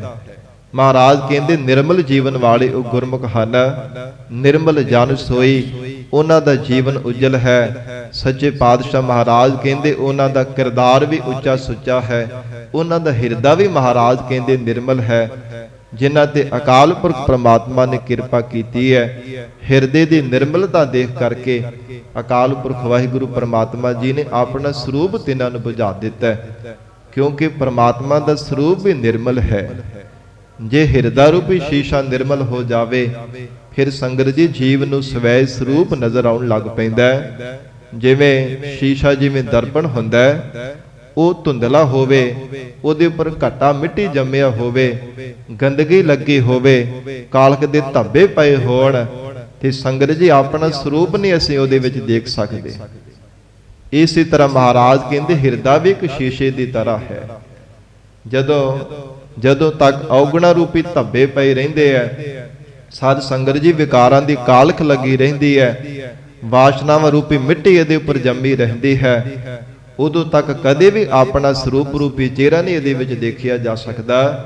ਮਹਾਰਾਜ ਕਹਿੰਦੇ ਜਦੋਂ ਹਿਰਦਾ ਰੂਪੀ ਸ਼ੀਸ਼ਾ ਨਿਰਮਲ ਹੋ ਜਾਂਦਾ ਹੈ, ਸੰਗਤ ਜੀ ਫਿਰ ਆਪਣਾ ਸਰੂਪ ਐਨ ਸਾਫ਼ ਨਜ਼ਰ ਆਉਣ ਲੱਗ ਪੈਂਦਾ।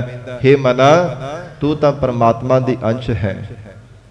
ਹੇ ਮੇਰੇ ਪਿਆਰੇ ਮਨਾ, ਤੂੰ ਕਿਉਂ ਦਰ-ਦਰ ਤੇ ਠੋਕਰਾਂ ਖਾਂਦਾ ਫਿਰਦਾ, ਹੋਰਾਂ ਦੀ ਪਹਿਚਾਣ ਵਿੱਚ ਲੱਗਾ, ਹੋਰਾਂ ਦੀ ਸੰਸਾਰ ਦੇ ਅੰਦਰ ਖੋਜ ਵਿੱਚ ਲੱਗਾ ਹੋਇਆ, ਤੂੰ ਆਪਣੀ ਖੋਜ ਕਰ, ਆਪਣੇ ਅੰਦਰ ਦੀ ਪਹਿਚਾਣ ਕਰ। ਫਿਰ ਸਮਝ ਪੈਂਦੀ ਹੈ, ਜਦ ਮਹਾਰਾਜ ਕਹਿੰਦੇ ਜੀਵ ਨੂੰ ਸੋਝੀ ਪ੍ਰਾਪਤ ਹੁੰਦੀ ਹੈ, ਮਨ ਤੂੰ ਜੋਤ ਸਰੂਪ ਹੈ, ਆਪਣਾ ਮੂਲ ਪਛਾਣ, ਮਨ ਹਰ ਜੀ ਤੇਰੇ ਨਾਲ ਹੈ, ਗੁਰਮਤਿ ਰੰਗ ਮਾਣ। ਮਹਾਰਾਜ ਜੀ ਦੇ ਉਪਦੇਸ਼ ਦੁਆਰਾ ਸਮਝ ਪੈਂਦੀ ਹੈ, ਤਾਂ ਮਹਾਰਾਜ ਸੱਚੇ ਪਾਤਸ਼ਾਹ ਕਹਿੰਦੇ ਨਿਰਮਲ ਜੀਵਨ ਵਾਲੇ ਗੁਰਮੁਖ ਪਿਆਰੇ ਬਣਦੇ ਆ। ਸੱਚੇ ਪਾਤਸ਼ਾਹ ਜੀ ਮਿਹਰ ਕਰਨ, ਪਾਵਨ ਉਪਦੇਸ਼ ਸਾਡੇ ਹਿਰਦਿਆਂ ਵਿੱਚ ਵਸਾ ਦੇਣ, ਸਤਿਗੁਰੂ ਜੀ ਦੇ ਬਚਨਾਂ ਨੂੰ ਕਮਾ ਕੇ ਜੀਵਨ ਦੀ ਸਫਲਤਾ ਬਣਾ ਸਕੀਏ। ਮਹਾਰਾਜ ਸਾਹਿਬ ਜੀ ਦੀ ਪਵਿੱਤਰ ਗੁਰਬਾਣੀ ਦੀ ਵਿਚਾਰ ਕਰਦਿਆਂ ਤੋਂ ਇੱਕ ਨਹੀਂ ਬੇਅੰਤ ਹੀ ਫੁੱਲਾਂ ਹੋ ਜਾਣੀਆਂ ਸੁਭਾਵਿਕ ਹਨ।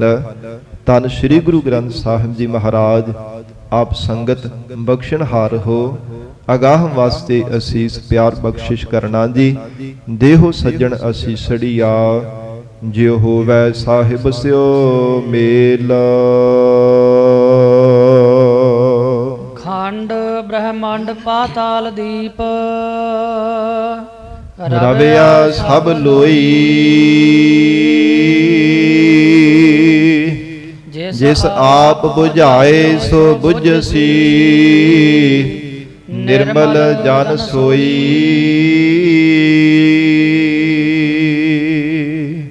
ਵਾਹਿਗੁਰੂ ਜੀ ਕਾ ਖਾਲਸਾ, ਵਾਹਿਗੁਰੂ ਜੀ ਕੀ ਫਤਿਹ।